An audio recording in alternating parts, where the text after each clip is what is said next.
Welcome to another edition of the Ultimate Weigh-In Show. I am your host, Manpreet, aka MMA Lock of the Night, and your boy on Twitter at MMALOTN. This week we're going over UFC Vegas 27, headlined by Cody Garbrandt and Rob Font in a blistering bantamweight bout that should help us determine who deserves to be in the top 5, even in the top 3.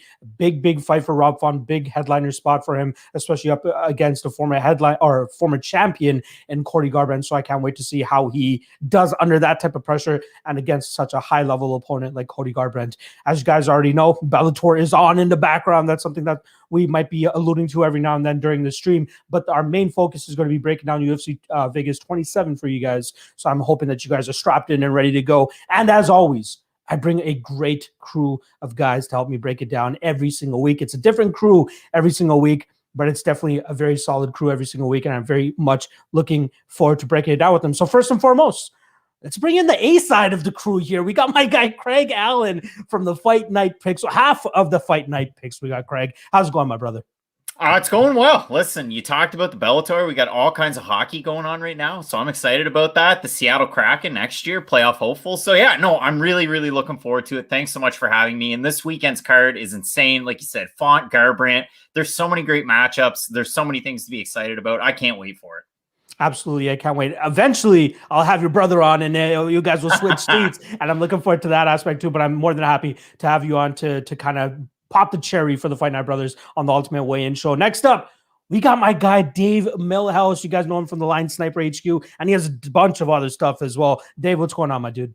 Hey, man. Thank you for having me. It's going to be a cool show, man. I've been looking forward to getting on late night with you, chopping it up. It's good, good fight card. Looking forward to it, man.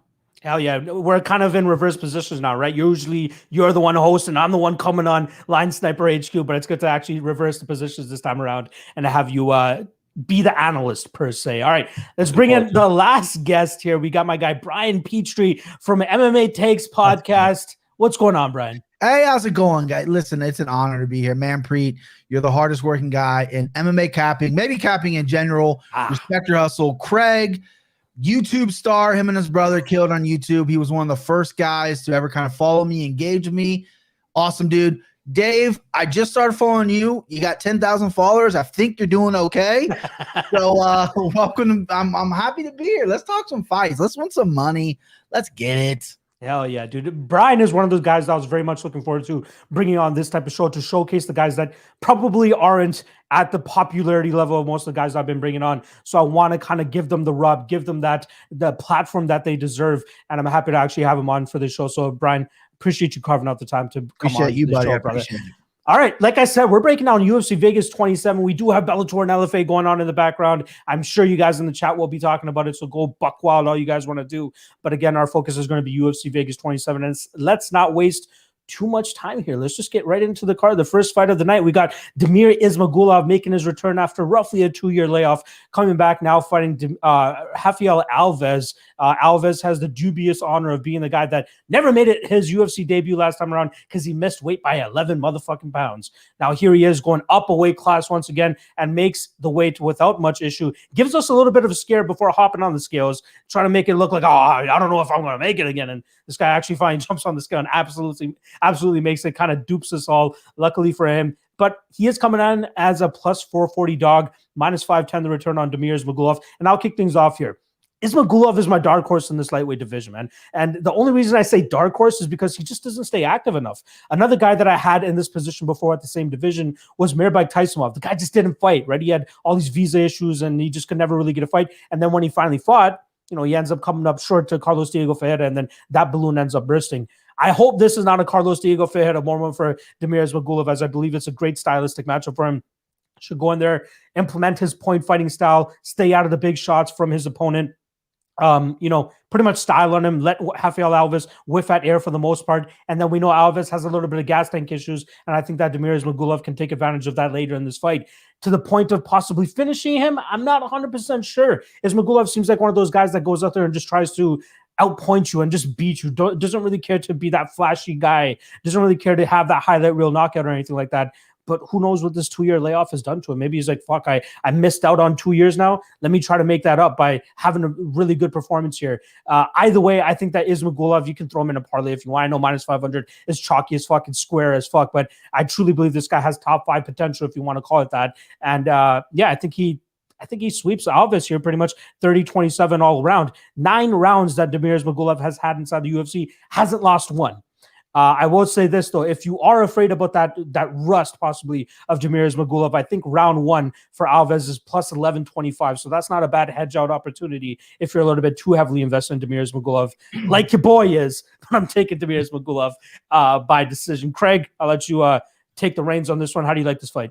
I mean, you talk about all the rounds that Damir Ismagulov's won. So I had it written down. 5 30-27s, 3 30-26s, 1 30-25. The guy's absolutely obliterated the competition. And all of the conversation this week is the fact that does Thiago Moises really deserve the fight that he has coming up with Makhachev?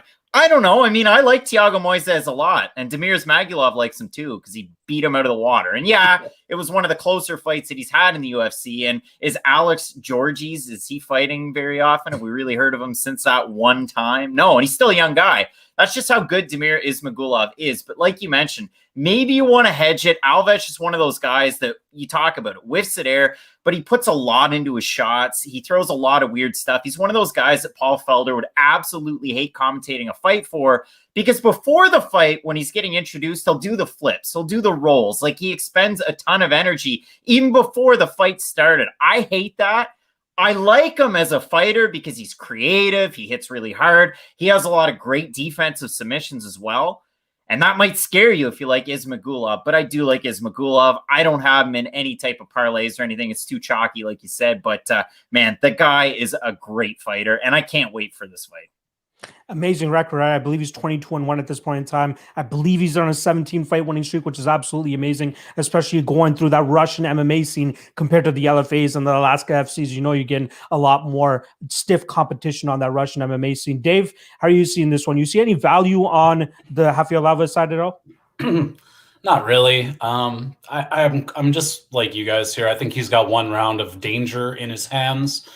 But you know, you don't want to be betting on one round of potential variance. Look, Ismagulov's going to dominate. Like, you know, I think the odds are set pretty perfectly. I guess the one angle I'll be looking for is if Alves can come out and fire, you know, pretty hot, we might get a slightly better live line on Ismagulov.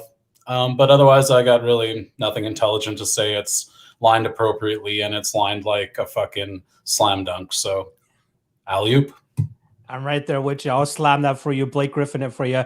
But Brian, how are you seeing this one? You want to give Alves a little bit more credence, or are we on the money with Damir Ismagulov? I mean, you guys are on the money. This is properly placed. Damir is one of those fighters that he's almost safe. That he's perfect and he's safe. Like, he doesn't put himself in danger. He dominates guys.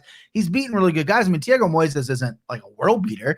He got the Islam fights. He said, yes, no one wants to fight Islam. But he also beat Yoel Alvarez, who is a solid prospect as well. He's been out for a little bit. Again, if you have the dominant cruise mindset, ring rust doesn't exist, you can do it. But Alves looked good at the weigh-ins. He looked ripped up. The stare down was a little, you can't tell by guys' bodies, but he looked ripped up. He looked good. He's up, tried at 45. Now he's at 55. But Damir's just on the money. I mean, the guy's so good. You look at the guys who are unranked at 155 right now. It is unbelievable the talent we have. A lot of guys coming from Europe, and it's a dog fight in there at 155. I love it. And Damir, I think it's going to be, after this performance, is going to be the top of the heap where guys are going to maybe try to avoid him. But yeah, I mean, the line minus 560 is a little heavy for your boy. I even don't like putting on in parlays just because if it really blows up in your face, it hurts that much more because you're like, why did I put 560 in there? But I do think he's a pretty much lock of the night. I think he's going to dominate. I think Alves will gas, and then maybe Damir will get a finish late in the second, early third, just because Alves isn't known for his cardio. But yeah, we're all over Damir here. Yeah, when I initially saw this matchup, Dave, go ahead. I was just going to say, like, what do you guys give as an actual probability here, like, of Ismagulov going out there and winning this fight? I haven't had like 90%, to be honest. Like, I don't give Alves much of a chance. Like 90% gives you a fat edge on minus 560. Yeah, toss him into parlays, baby. 90% is minus 900. So like, I would feel bad. I would feel bad putting like minus 500 on Ben Rothwell against Chris Barnett into a parlay. I know he's in the minus 300-ish, but Damir Ismagulov, way more trustworthy, 22-1 fighter, very safe fighter in my opinion. I'd feel much more safer with that too, right? And you should feel good about it. But I mean, at the end of the day, if he loses, you can just reset all your parlays immediately. True. First fight of the night. It's not like it's the worst spot for a chalk. That's all I'm saying. Go ahead. Continue. I do work closely with Damir Ismagulov's manager as well. And I was questioning him right off the bat. I was like, hey, why are you guys taking this fight? Let's get this guy a little bit ahead in the rankings. He beat Thiago Moises last time around. Look what Moises is doing. He goes, do you really want to take too risky of a fight coming back after such a long layoff? Let's get his feet wet again. Alves still, a dangerous opponent. Let's not completely write him off. So I was completely with the understanding as to why they took this fight. And I'm with it. Let's just get Damir in there first and foremost. All right. All right. Next up, we got Yancy Medeiros going up. Damir number 2. Damir Hadzovic going up. We got minus 125 on Damir Hadzovic, plus 115 on Yancy Medeiros. Craig, I'll let you kick this one off, brother. How you feeling about it? What a weird fight, right? Like Yancy Medeiros weird. one time fought at middleweight and Strikeforce, and now we're here fighting at lightweight, and he was a bonus machine. He was one of those guys, kind of like Lando Venata, who bit me in the ass last weekend.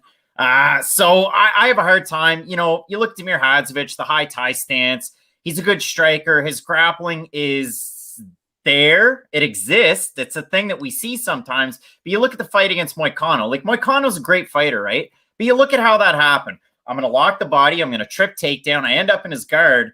I'll just stand back up. And then Damir gets lazy, stands up. Moicano slides in behind his back and submits him. Like, Damir, what are you doing? And so for Yancy Medeiros, maybe you like him here. Long fighter, decent striker, but we haven't seen it, right? You look at the last 2 wins over the forever prospect, Eric Silva, and Cowboy Oliveira. And now we're 2021.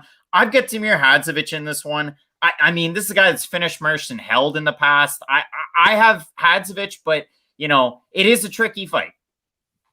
I'm right there with you. I have a lot of question marks about it, and I was hoping that you guys could bring some clarity to me for it. Dave, how do you feel about this matchup? You got some value on Yancy as the dog at all, or do you like Hadzovic here? Actually, I didn't take any action on this, but I think you could make a case that there's reasonable value on Damir. He's the more efficient striker by quite a bit. Yancy's minus 1.3 strikes a minute through his career with a 35% accuracy. And pairing that with a defensive rate of 46, meaning 54 get through. He's minus 19% against his opponents. Not going to say it's a great schedule. It's an okay schedule, but he's like severely outstruck in his matches in terms of efficiency. And on the other side, Damir, he eats what he gives, but he does it way more efficiently. He's a plus 12% on the striking versus expected. That's when you take the striking accuracy and then the striking defense. And generally it's said that you should give what you take. Well, he's plus 12% and Yancy's minus 19%. He's just way more efficient. And his grappling does exist. It's not great, but if one of these guys is the better grappler, I think it's Damir too. So I think Yancy's kind of fallen off a cliff. I bet him to beat Lando. I felt really stupid. And I guess you could say I'm just kind of done with him until further notice, I feel like he's just here for a paycheck. Do you think that maybe?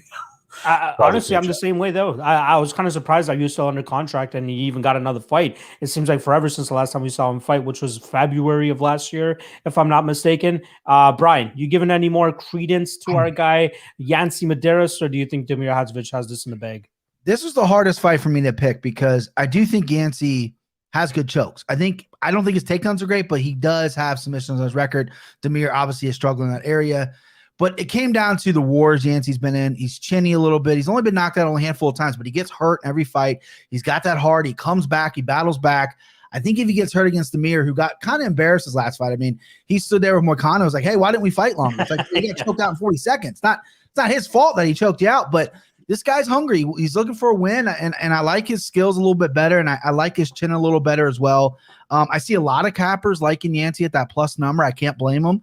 I don't run from plus numbers, but I think the value side is on Damir here. I like the low number, even though it's a minus, little small chalk there. But I like it. It's still a fight I'm going to play as well. I'm a straight wager guy, so I'm probably going to play a little less than a unit on Damir, but yeah, it's a fight I'm interested in. It's definitely a tough fight. I like these fights that are kind of challenging because we haven't seen Yancy in a while, and Damir hasn't shown up too much in the octagon, but he does have skills, and yeah, I'm siding with Damir here. I think Craig brought it up in terms of the fight last week, Orlando Venata and Mike Grundy. It reminds me of the same thing, right? I'm kind of confused in terms of which way I truly want to go. Ultimately, I do end up on the Damir side. I do think he has a little bit more power in his hands. I do think he could land a little bit more effective shots on the feet. I think Yancy's best way to win this fight is if he gets that jiu-jitsu going, if he gets this fight to the ground, but I just don't trust him to land those takedowns at will, as most people expect he would be able to, but I just don't think he'll be able to do that. I think on the feet, he's going to be outmatched in terms of the power that's going to be coming his way, and I think that's going to be a big part of this fight. I think the sneaky play on this fight might actually be the under 2.5 around that plus 110 mark. I could see some violence in this fight. We know Yancy doesn't shy away from trading in the pocket, and that's not something you want to do against a guy like Damir Hadzovic. So yeah, ultimately I will be on the Damir Hadzovic side as well, and it seems almost like we have a unanimous decision all around here. All right, let's move on to the next fight. We got David Dvorak taking on super short notice, Mr. Juancarmilo Ronderos. We got my guy Dave Milhouse. I'll let you kick this one off. How are you feeling about our guy Juancarmilo making his UFC debut? I don't feel very good about it. I never heard of him until today, and I watched some film on him, and gotta be honest, I wasn't overall impressed. He's got a 4-0 record, and his last 2 fights, I thought he got dominated, and he somehow won. So his fight with Eric Shelton, like, he got a split decision victory, but I thought he was just controlled, out-grappled basically the whole fight. Out jabbed. Like, I really don't know how you score that against him. And then the fight before, what is it, Matt Elliott? Is that Tim Elliott's brother? This guy fucking crushed him. Every second of that fight until he broke his arm was all Matt Elliott. And these guys aren't good fighters. Like, I think this is a big step up in competition. Like, I like Dvorak. I bet him in the fight that got canceled. And I think, like, he's going to crush this dude. He's probably the better grappler. He's way better standing. I don't think this is even competitive slightly. It's really hard to put a number on, though. You know, I like to dig through some data and some stats and watch film and kind of piece them together, you know, like if everything lines up. Yeah, I don't know. If I can get this under minus 500, I'll consider it. I'm very interested in seeing the props on it, because I will say this one guy seems to be able to take a shot and very quick to grapple. He's going to want to close distance and grab. And ultimately, if you can take some shots and waste enough time, Dvorak's not overly aggressive. He likes to reset and keep his distance, more so point fight. So I could see this one going to decision. And I think often when a guy like this Juan comes up here, I think there's a lot of people thinking it'll be a finish. Like, if you want Dvorak, cut the juice with inside the distance.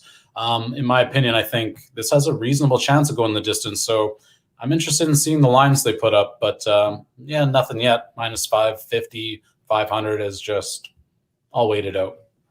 Juancarmilo is one of those guys like Justin James that benefited from being a Vegas guy, right? UFC in this COVID era, looking for those short notice opportunities, and Extreme Couture guys, Syndicate MMA guys that are based out of Las Vegas. They're probably just trying to stay close to their weight class so that they could potentially take a short notice fight. And luckily for Juancarmilo, 4-0, nice and young in his career, he gets to step in here against David Dvorak. Brian, how are you feeling about Carmilo? He missed weight by 2.5 pounds on the scale as well, but you can't really blame him given the short notice nature of this fight. But how do you think he matches up against David here? Not good. I mean, you hit the nail on the head. Juancarmilo got this fight because he's in Vegas and he was close to weight, right? He missed weight. Can't blame the guy. 128.5, I think he was. Yeah. But he's a Extreme Couture guy. They got good relationship with the UFC, same as the Syndicate MMA, just like you said. And he was just a call-up. He's game. He's ready to do it, right? His Eric Shelton fight was not impressive. Eric Shelton's a really awkward guy to fight. Made it to the finale, I believe, close to the finale in The Ultimate Fighter. Just an awkward wrestler style for 125. I was all over David Dvorak over Ruben Paya. Paya's a solid dude. They have like literally the same exact record. It was a very close fight, but I think these Czech Republic guys, they're coming up. They're on to something here. And Dvorak is interesting. I think he's really good everywhere. And it's a bad matchup for Juancarmilo. Dave hit it on the nail. He's gonna want to throw some heavy shots, try to close up.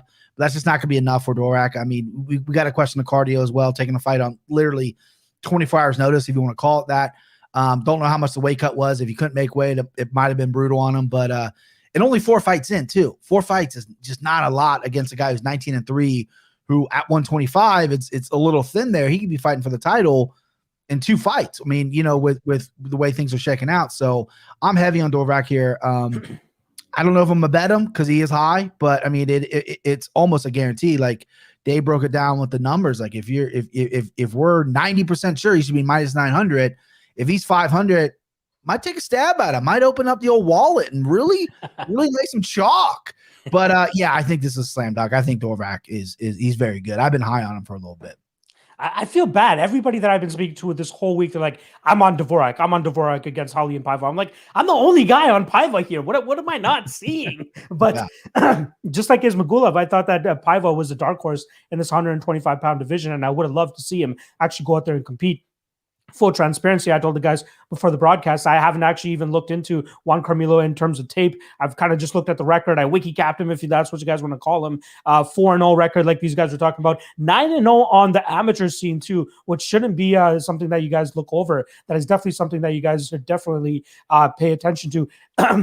He had that amateur record. His last fight in the amateur scene was in 2017, took 2018 completely off, and then went 4-0 in 2019. You don't often see that where fighters are getting 4 fights within a calendar year, and then obviously ending it with a win, albeit a split decision win over a former UFC fighter in Eric Shelton. That does at least put you on the radar of the Sean Shelbys and the Mick Maynards, and maybe they're already circling this guy as potentially somebody to bring inside the UFC. But based on what Dave and Brian are saying in terms of the tape, they probably shouldn't be bringing this guy in because he was apparently getting whooped on the regional scene before getting the judge's decision. So the interesting thing here is Dave and Brian both brought it up, and I'll pose this question to you, Craig. The fight doesn't go to decision, is minus 160. Does David come in there and absolutely mollywop this guy and just show, okay, there's levels to this shit, or do you think he goes out there and takes it to a decision? It's going to be a weird fight, right? Because getting ready for Dvorak and Paiva, you look at David Dvorak's Instagram, and he's hanging out in Texas. He's at the Canelo Billy Joe Saunders card because one of his teammates is boxing. And then he's in California getting ready for it. And then you go back even further. You look at his last fight, or his last couple of fights. He's trained a little bit in the States.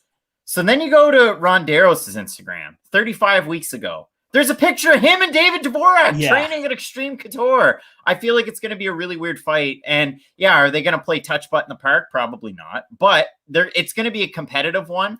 I don't really see a finish in this one. David Dvorak's incredibly well-rounded. He's one of those guys coming into the UFC, fighting a halfway decent level of competition over in Europe. You could tell that this guy was something special. I made the cheap comparison this week, the whole Czech Republic connection, that Yuri, he was so good before he came into the UFC and knew exactly how good he could be in the UFC. David Dvorak was another one of those fighters that I get excited about. And like you said, with Holly and Paiva, that was such a tight fight, right? I mean, Paiva's such a good striker. Dvorak's so well-rounded. And then I look at Juancarmilo, and I don't know. He's relentless. He has good pressure. If he doesn't get the takedown, he backs off really slowly and he gets hit a lot.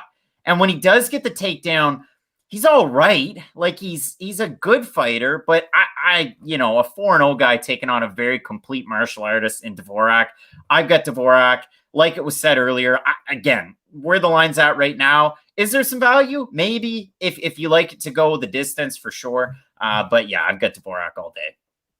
I don't blame you. He didn't, even by missing weight, he'd even look in the greatest shape, to be honest. Like 128.5 misses by 2.5 pounds, but it looked like he was really struggling to get down there as well. So we'll see how he actually performs once he gets into the cage tomorrow night. All right, let's move on to the next fight here. And I can't believe they changed it up on me last minute, and I can't even get this guy's name down anymore. So I'm still going to go with Yilan Shah. He's going up against our guy Joshua Culibao here. I'll try to hammer this guy's name overnight and then get it right on my fight day live chat that I'm going to be doing. But for now, we're going to go with Yilan Shah. I'm hoping that Craig or one of you guys don't try to show me up by saying his full name here. I see it bringing it on, but I will actually let Brian kick this one off. You going to attempt that last name? Buddy, you don't have to worry about me. I butcher the last name Smith. I can't pronounce shit. How do you feel about this fight? Yeah. Culibao impressed me when his short notice call up against Jalen Turner. I know it was a loss. Yeah. And then Charles Jourdain, who I actually like. I think he's an interesting striker. He's a tough dude. He's in shape, and I ended up in a draw, regardless of the way how you thought the fight went. I thought that was impressive on his second stint here against Shaw. Listen, the Chinese fighters are 0-5 in their last pay-per-view event against the Weili Zhang card. or 0-4. I can't remember the number. And this guy just hasn't really jumped off to me. You know, Rong Shu, who fought in the UFC or fought on the pay-per-view, he knocked this guy out. This guy's more of a grappling base. I didn't look up a ton of tape on him. I couldn't really find a ton on him, but they had a little bit of heat too. But Culibao at -250. I don't know if I'm willing to risk that, considering he really doesn't have a win in the UFC yet. I mean, he's winless essentially, even though he's looked good. He doesn't have a win. But if you look at the props, I mean, by decision, Culibao, he doesn't strike me as a guy who's going to come out there and finish everybody. He's a young fighter. He's 8-1-1. So decisions like +120, which I don't hate. But I just think he's gonna, eventually just kind of take over the fight. It's gonna be kind of a slow roll. It's gonna be competitive. Shaw's gonna come out. He's gonna try to grapple. He's gonna try to get in his face. It's gonna be competitive. They're gonna exchange on their feet, and then slowly Culibao, who I think is the more technical and skilled fighter, is gonna take over the fight. I'm seeing a decision here. But yeah, -250 is just a little steep for me for a guy who really doesn't have a UFC win yet.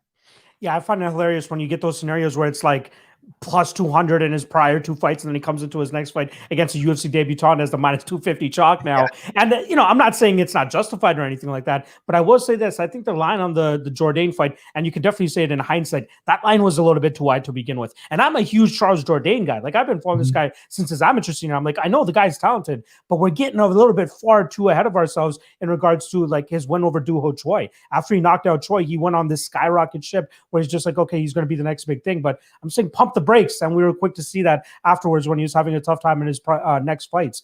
The Culibao fight, again, we saw a lot of good things from Culibao in terms of going out there and actually showing they have some good power in his hands, some good combinations, some good pressure as well too, which I think ultimately got to Jourdain, but then it was starting to slow down. The gas tank started to wear a little bit. I will say this though, he looked damn good on the scales this morning. I thought Joshua Culibao looked the best he's ever looked on the scales, and I think that's going to play into his fight here against Yilan Shah. Yilan Shah definitely has more experience when it comes to professional fights, but the level of competition is very sketchy. Not to mention, the only name that really pops off to you is Zhu Rong, who obviously did make his UFC debut at UFC 261 and came up short against Rodrigo Vargas. But in terms of stylistically how they match up, I think the power punching and combinations of Culibao is going to catch up to kind of the wide stance style of Yilan Shah and how he brings that. And in terms of like landing takedowns and getting some ground and pound off, which is, I think, is a really good part of Yilan Shah's game, I think he's going to struggle to get Culibao down here long enough to actually get that game going. So ultimately, I'm going to be going with Culibao, but I'm not trusting him at -250 at this point in time. Let's see him actually get a dub inside the UFC before we start putting that -250 price tag on him. And yeah, even though that Shah seems to have the experience and the guy looks like he's in really good shape and it seems like he could go out there and really have a good performance, but I do think that Culibao is eventually going to start to crack him, start to wear on him. I don't know if he'll get the finish. I'm ultimately going to go with decision, but I do like Culibao here, and I think we'll see a leveled up version of him. Craig, how are you feeling about this one? Give me that last name. Drop that last name on me.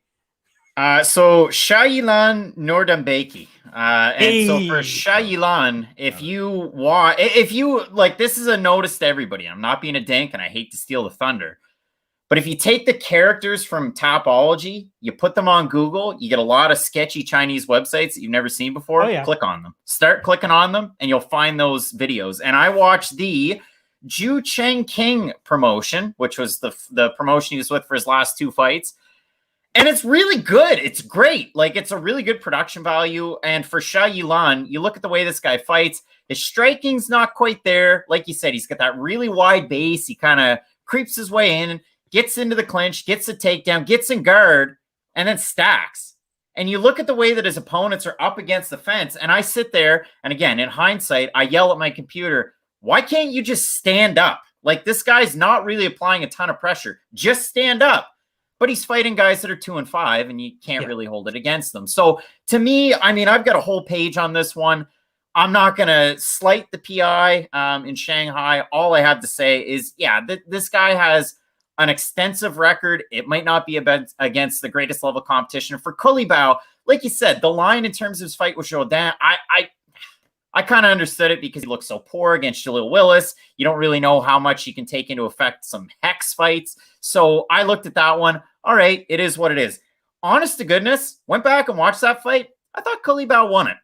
Thought he won the first round, thought he won the second round, had the third round 10-9 for Jourdain. So take that as it is, but I love his striking. When he switches over to southpaw, if you have a brain, you know he's going to throw a high kick or he's going to throw it to the body, so you got to kind of watch out for that, but who knows how much tape study they've done on him. Yeah, but I really like Culibao in this spot. He's what, like a minus 250, minus 260. Yeah. It's the first leg of tomorrow's question mark kicks parlay. That's how much I like him. So yeah, big Culibao guy here. That's some big confidence, and shout out to Craig for that Jourdain French roll on the Jourdain. I love it. Oui, monsieur. Dave, I'll let you finish this one off. And also, I do want to say this. Shout out to the tape index. Self-plug right there in case you're looking for tape on Yilan Shah. We got that shit up on there. Dave, bring this one home. Yeah. You guys nailed it, I think. I like Culibao, but I don't know what the line should be. It's kind of confusing. There's not enough experience, not enough data. But I did think his fight with Jourdain might have gone the other way. I thought perhaps I'm with Craig here. I think he might have won that fight. And if you can beat Jourdain or even draw him, I'd have to imagine you can win this fight. Yeah, Shaw, he's going to make it ugly, try to grind on you. But I think this is more like a good fight to watch, to learn, not to have a strong opinion of. Couple newbies. It'd be nice to see them test some metal here. We'll find out what Culibao's made of. If he loses this, he's probably gone, right? So yeah, interesting that he's a big favorite, but I think he probably should be a big favorite. If you look at what do you think Charles Jourdain would open up against this guy? Minus 500. I mean, you're probably getting a bit of value on Culibao. For sure. I'm hoping that we see a really good leveled up version of Culibao, as I do think that this is a good stylistic matchup for him. Speaking of stylistic matchups, we just saw Valerie Laredo take her first loss in Bellator. Ooh. She got the upset decision by Hannah Guy, or Guy if she is French. Regardless, hype machine for Bellator does not work out tonight, and that was a big favorite as well too, right? I believe Valerie Laredo was in that minus 500 range. People are thinking automatically that she's going to pull off the dub. Minus 420, so close enough. I love that number, by the way. Anyway, let's get on to the next fight here. We got Victor Rodriguez against Bruno Silva. I love me some Bruno Silva on this spot. I'll kick this thing off. Again, another safe spot, I think, at that super chalk line. Throw him and Ismagulov together. I know it still might be over minus 200-ish. You can probably find something later on this card to throw into there as well. But I think Bruno Silva cruises here, man. I think that we're going to see what a middling 125er versus a high-level Alaska FC prospect is going to look like, and what the level of difference is in terms of their skill set, because Victor Rodriguez, in my opinion, does not deserve to be in the UFC. I'm sure he's a great guy. You know, I don't want to shit on him personally or anything like that, but I don't think that skillfully he'll go out there and compete with Bruno Silva here, right? Let's give him a little bit of slack in terms of his last fight against Adrian Yanez. I believe he came in on short notice, came up a weight class as well, gets completely smoked. Now he's coming down a weight class, 125 pounds. This is probably where he really wants to be. And now he's going up against a guy in Bruno Silva who, you know, had a very tumultuous start to his UFC career. He gets that he loses to Khalita. That fight gets turned to a no contest. Then he goes on to lose his next two fights against David Dvorak, who we spoke about a little bit earlier. And then Tagir Ulanbekov, who I had him on a couple of tickets on that fight. And that was a close fucking fight. When I went to the judges, I was like, ooh, I might have to rip up some tickets over here. But luckily the judges come through for you, boy. And then even when I went to MMA decisions afterwards, I was surprised to see the amount of Ulanbekov scorecards. So I was like, okay, maybe I wasn't just watching it the closest, and Ulanbekov actually deserved that. Regardless, Bruno Silva made a really good account of himself, especially in his last fight against JP Bays, where he was able to go into a war and eventually come out on the other end in that second round with a beautiful knockout victory. Great fight there, but it definitely shows us the mettle that Mr. Bruno Silva brings to the table. Great jiu-jitsu, great wrestler, obviously working to fight ready. You see him often in Henry Cejudo's corner when we used to see him fight. You know, very well coached for sure. Fight Ready does not get enough credit, in my opinion, though they don't have many fighters that truly come out of that camp outside of Cejudo. Bruno Silva, Tracy Cortez is another fighter that comes out of there, but Bruno Silva really shows all the chops, and I think he has everything to all the skill to go out there and dust Victor Rodriguez early in this fight. I even took a little bit on the under 2.5 at minus 160, as I don't think this is going the full 15 minutes. I think Bruno Silva wins pretty much any way he wants. The last time I felt this strongly about a fighter was Ricky Simone against Gaetano Perello back in January. But for some reason, the only shot that I took there was Ricky Simone to win in round one, and that blew up in my face because I was just not giving Perello enough respect over there. So I'm not making that mistake this time. I'm putting Silva in a couple parlays. I'm taking the under 2.5, and as soon as Intertop's released inside the distance line, I'm going to be hammering that as well too. I really like Bruno Silva in this fight, and I think the sneaky prop here though is The plus 500 on the sub line. I'm kind of surprised that that's how high it is. They're thinking that he's going to go for the knockout more. So I think we'll get a sloppy takedown attempt from Victor Rodriguez here, and he'll find himself in a guillotine or something like that. Craig, give me some more credence on Victor Rodriguez, or am I correct in thinking that Bruno Silva should smoke him? I watched so much Victor Rodriguez tape for that Yanez fight, and I was so critical. Okay, so, behind the curtain, inside baseball, normally we go, hey, fighter A is good at this, fighter B is good at this, this is who we think is going to win, we're nice guys, YouTube. But man, Victor Rodriguez, and this could be MMA takes, I hate to steal your thunder, this could be MMA takes exposed. I think Victor Rodriguez is one of the worst fighters in the UFC. You watch this guy's regional tape, he's an all-or-nothing fighter that beat some very poor competition. You watch the guy walk into one of his fights in sweatpants, a purple belt, and, Dunlops. Hey, cool, man. Cool. If that's what the style is in Alaska, it's also the style here in New Brunswick. But, yeah, I have a really hard time, taking Victor Rodriguez. And Bruno Silva, jiu-jitsu black belt, trains at Fight Ready. If you squint and you kind of put your fingers in front of your eyes, he looks a little bit like his teammate Patricio Pitbull in the octagon. I don't think that's a huge stretch. I love all of his game. And like you said, man, it was a bit of a heart stopper there, that Tagir Ulanbekov fight, waiting for that decision. I'm surprised so many people had it for Ulanbekov. I like Silva in the spot quite a bit. I don't have him in any parlays just yet. Not to say that I don't throw him in tomorrow, but I really like Silva in the spot.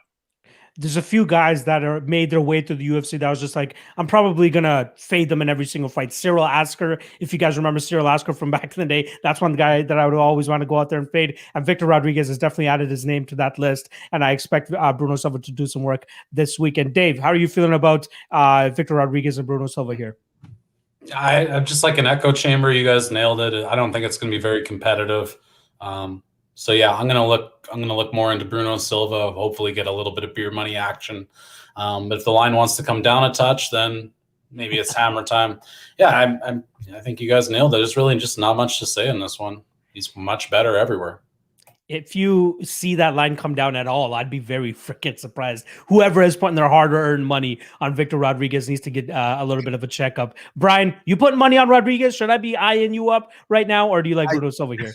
Let me tell you something. I feel upset that we got 4 smart brains and we haven't picked a dog yet. Listen, I love dogs, right? I want to pick them, but Victor Rodriguez, I said this when he fought Adrian Nez. I was like, listen, I'm going to cut this guy some slack. He's taking a short notice, but Alaskan fighters, and I'm not throwing shot at my Alaskan brothers, but they're just not good. They're not quality yet. Jaron Cannonier is the only one that came from over there, but now he's in Arizona. They just don't have, they put on a lot of fights. They love fights, but they're not bringing talent over. He got the shot, was a tough, durable guy, I guess, and Yanez knocked him out. No, okay, sure. Adrian Nez is a fucking savage. You got Bruno Silva. I was on the JP Bays side. I was the idiot that picked JP Bays. I was the one that fell in love with his contender series. I was like, oh, this dude's a good grappler. He's got a high motor. Bruno Silva beat him everywhere. And it really opened my eyes. Bruno Silva guy I was sleeping on. I sleep on that camp a little bit. I'm not a huge Pitbull guy. I think they're good. I think they're a little overrated. They run their mouths a little bit, but there's no doubt about it that team are a bunch of savages, and Bruno Silva is striking, is on point. Craig said it. He does remind me a little bit of the Pitbulls when he strikes. Very powerful. And you stole it right out of my mouth, Locke, when you said plus 500. I think that's crazy. I think Victor Rodriguez is going to get tuned up in there. I think he's going to get scared a little bit. I think his instincts are going to kick in. He's going to want to shoot on the legs, and then his neck's just going to get taken. I'm hammering plus 500. I'm throwing Bruno Silva in every parlay that I'm going to do. I'm betting him straight. I don't care the line. This is my lock of the night. This is a guy I'm very, very confident. I think you can put multiple units on this guy. I think this is just there's levels to this, and this is a big levels right now. So yeah, earlier in the week, I did actually make the parlay of Damir Ismagulov and Bruno Silva. I got minus 166, so I got 500 to return about $300 there. I think that's a solid spot right there, to be honest. And shout out to Craig Allen for hitting up the private chat to let us know that this is actually the first time that Victor Rodriguez is down at 125 pounds. That is absolutely correct. Go ahead. like he weighed 133 first fight against Yanez on 11 days notice. Then you go back and look through and he's fought at bantamweight. He's fought at featherweight. Like who are we? Cody Garbrandt here? What are we doing? It's unnecessary. Exactly. It didn't seem like he struggled to make the weight either. And again, you can probably get away fighting a weight class or two above your true weight class up there in Alaska FC. The last thing I'll say about Victor Rodriguez, if you guys run the tape, you'll see at one of his events, I forgot which one it was, but they're literally fighting inside a WWE ring outdoors in Alaska. Everybody's huddled up in fucking big coats and got the fire going, and these guys are half naked fighting each other in the middle of a ring, literally with the referee that has that black and white striped shirt of a referee, which freaking cracked me up like no other. But that's the type of competition that Victor Rodriguez was going up against back then. All right, Bruno Silva all around here. I'm glad that everybody can agree and nobody wants to throw a wrench into my plans of putting my mortgage on Bruno Silva. Anyway, let's get to the next fight here. We got Claudio Silva going up against Court McGee. Very intriguing fight in terms of a line here. We got Court McGee coming in at -110, plus 100-ish for Claudio Silva. Craig, I'll let you kick this one off, brother. So Court McGee's name is somewhere on that poster, and that poster is the last time that Court McGee ever won a fight, which is really tricky for me in this one. I honestly don't have a great read on this fight. Court McGee, what's he going to do? He's going to stand real stiff. He's going to pump a jab. He's going to walk forward. Is he going to kind of try and throw in some of his wrestling? Maybe, but you're going to have an awfully hard time against Claudio Silva. And for Claudio Silva, he didn't look very good his last time out against James Krause, which is tricky because it's a guy that doesn't fight very often. He's up there in age. He has the win over Leon Edwards, and everything's great. I just really struggle with this one. I'm eager to hear what the other guys have to say because for me, I do have Silva in this spot, but it's such a tricky fight for me that I would not throw it. It's a fight night picks pop and popcorn type of fight if I've ever seen one. I love it. Dave, how are you feeling about this fight? Not very good, but I would lean towards Court McGee. I think he's the better striker. He's fought the better schedule and accumulated those stats through a better schedule. And he's landing, about 1 strike per minute more than his opponents. And Silva's about even. So, I don't know. I just think this is a bit of a step down for Court McGee. I think he's got a pretty reasonable chance of slightly outlanding this one. But ultimately, I think that line's pretty good. I don't see any need to line up for this coin flip. It's lined appropriately. Brian, how are you feeling about this scrap? This was a tough one because Claudio Silva, as I said on my podcast, he gets gas taking his shirt off, getting into the cage. This guy's cardio is atrocious, and Court McGee's cardio is fantastic. The one holdup I have is Court McGee fought so dumb against Carlos Condit. Everyone knows the blueprint of fighting Carlos Condit. You take him down. He's no takedown offense. He just stood up and struck with him. Carlos dropped him towards the end of the fight. It was a close fight. It was a Court McGee fight. What are you going to do? He's only been finished once. Santiago Ponzinibbio knocked him out. But for some reason, Claudio Silva, like when I was breaking this fight, I'm like, the James Krause fight was, he got kind of embarrassed a little bit. Krause just stayed away from everything and he gassed out and it was what it was. But this guy's lights out on the ground, right? And I do have that old school sucker jiu-jitsu mentality where when a guy's lights out on the ground, even though Court's never been submitted, when he's that lights out, I'm like, man, and I'm looking at this Claudio Silva by submission at plus 400. Crazier things have happened, you know what I mean? So I think I'm going to stay away from the money line. It is properly lined. I think Court McGee, if you're going to take a money line, I probably would lean Court McGee because I do think he's just going to out cardio him and just be safe in there, clinch, avoid the ground. But if you're taking shots, and I want to take some shots here, I mean, Claudio Silva by plus 400 by submission, which, he can grab an ankle lock. I mean, we see that happen all the time, and sometimes it's too late for guys to even know what the fuck's going on. So that's my pick. I'm picking Silva, and I'm picking by submission as well by plus 400. We got my guy Brian from half court with that -4 or plus 400 on the sub line. I like it, and it's hard to go against that, right? The only thing that I would say as a caveat is the fact that Court McGee never been subbed in his career, right? That's one thing that we have to look at. But the other thing I'll throw out there, I threw it out there in the show that I did yesterday with Cody. Who's another fighter that Court McGee's fought that has the level of jiu-jitsu that Claudio Silva has, right? So that there's two sides to that coin for sure. I am ultimately going to be going on the Court McGee side. No bet for me, though. When you have a guy that has porous gas tank like Claudio Silva, I look to immediately fade them. But then when you see Court McGee, 36 years old, starting to slow down, not really having the greatest performances in his career, you start to truly question, okay, is this guy worth to take the stab on? And especially when you've seen his last performance against Carlos Condit, you got to question his fight IQ, right? 0 takedown attempts. 0. Big fat 0 against Carlos Condit, who has almost negative takedown defense percentage. I'm being a little facetious there, but still, like, you got to look at Carlos Condit fights and be like, the easiest way to beat this guy is take him down. He might be dangerous off of his back, but he hasn't submitted anybody off of his back in years. But he decides to just go out there and strike with him, play the Carlos Condit game, and he goes out there and gets decisioned. Oh, I'm going to have fun for 50 minutes. How about the people that had money on you, my guy? How about the people that are hoping that you can, your family that's hoping to bring home double your paycheck rather than half your paycheck? And, Court McGee probably just doesn't give a fuck at this point in time, and it is what it is. Here coming in against Claudio Silva, as long as he can stay away from the big jiu-jitsu game, I think he could kind of cruise on the feet here. Claudio is very reckless on the feet, big shots because he doesn't care about being taken down so he can get his jiu-jitsu going. But Court McGee is going to have to be very diligent in terms of how he approaches this in the striking realm. Don't overextend. Don't allow yourself to get taken down. And when you're in the clinch positions, make sure you're safe. Double underhooks, push him up against the cage, dirty boxing, whatever you need to take. Ask this guy out. Does Court McGee have that extra gear to potentially finish him because of the bad cardio issues? I'm not 100% sure on that either. It's been a long time since we've seen him finish anybody. If I'm not mistaken, it was over 6 years ago against Ryan Jensen. It's not going to cut it nowadays, right? Even with the poorest gas tank like Claudio Silva. I was happy to cash on James Krause last time against Claudio Silva. I thought that was a great stylistic matchup. Just stay away from the ground game as easily as he did and get his game going that way. So good win for him. But again, Court McGee should be able to replicate that. Might be slightly slower than James Krause, and that might not be as technical as James Krause, but he should still be able to go out there and grind this fight out and keep it on the feet and win a decision here. So I will ever so slightly lean on the Court McGee side, but Court McGee's not getting my money in 2021. Let's be honest. All right, let's move on to the next fight here. We got Big Ben Rothwell taking on short notice Chris Barnett. Dave, I'll let you kick this one off, brother. Well, this is going to sound pathetic because it's more chalk, but I love Ben Rothwell at this price. It's nowhere near high enough. He's got well above an 80% chance of winning this fight. It's not lined anywhere near that. I don't get it. He's a good striker.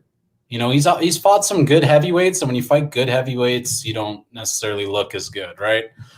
When you fight Chris Barnett, I think you're going to look pretty good. The guy's 5'9". He's got a bit of power, but that's about it, okay? Ben's going to come in, put the pressure on him, use his reach. He's got 7 inches of height, and when you bend into those, he can hit him from pretty far away. And I think he's just going to piece him up. If we want to look at what Ben Rothwell did in his last fight, the guy threw 134 significant strikes in round 1, 93 in round 2. When I'm watching the film on Chris Barnett, he's throwing a couple. He's taking a full jump in jab. There's no combos. There's not a whole lot going on. So I think Ben's just going to piece him up. And, we'll find out how tough Chris Barnett is. But I think something sneaky might actually be Rothwell by decision. Because he kind of slows down a bit as the fights go too. I don't think there's basically any chance of Chris Barnett winning a decision because he's just going to be behind by so many strikes. That would be absolutely ridiculous. But I'm seeing some Rothwell plus 285 by decision. He probably knocks this guy out, but he might not. And he's definitely going to win this fight though. I don't think there's anything I'm more confident on than Ben Rothwell right now in this spot. I was really hoping I'd like Chris Barnett because he's kind of a fun guy, breakdancing at 300 pounds after victories. But this isn't a guy you're going to be breakdancing on. You're not. This is an ironclad chin of Ben Rothwell, and he's not exactly fighting Marcin Tybura here or Vince or even Stefan Struve. Kind of sucks, but the guy's 90 feet tall. This is 5'9", 265. You know what I mean, bro? I'm 5'9". This guy does not belong in there with middle to top heavyweights. And I think we'll find that out within the first 2 minutes of this fight. I think Ben, just by domination, I don't know if he's going down or not, but I don't think there'll be a minute of the fight where you think, I should have bet Chris Barnett. No. The stare down was quite comical here in terms of the size difference between the guys. You definitely saw it right off the bat. Chris Barnett, last time around, weighed in at 300 pounds for his last fight back in September at UAE Warriors, but he gets the short notice call up here against Ben Rothwell. Brian, you giving a little bit more credence to Barnett, or you think Rothwell's got this? About time we were going to disagree on something. Hey, Let's mix it up. Chris Barnett was the darling of these guys that loved him. Like, if he could make 265, this guy's so athletic, Huggy Bear, everyone loved him. He's got a great personality. He's got a great style. Ben Rothwell has just come out flat to me. He just looks so flat. He's the bigger guy. He's the better guy. He's fought more guys. I just think that if I'm going to take shots, there's not many dogs in this card that I love, right? I can't just pick all chalk. I'll hate myself. But when you get a guy like Chris Barnett, who's going to literally have to jump 3 feet to land a punch on Ben Rothwell, there's going to be some power behind that. And I'm willing to go money line on Barnett, and I'm willing to go by knockout as well. I think it's the only way he wins. I think he's going to be a 1-round, 2-round fighter in this. Wrestling is not going to play a factor in this. Ben Rothwell is going to march forward.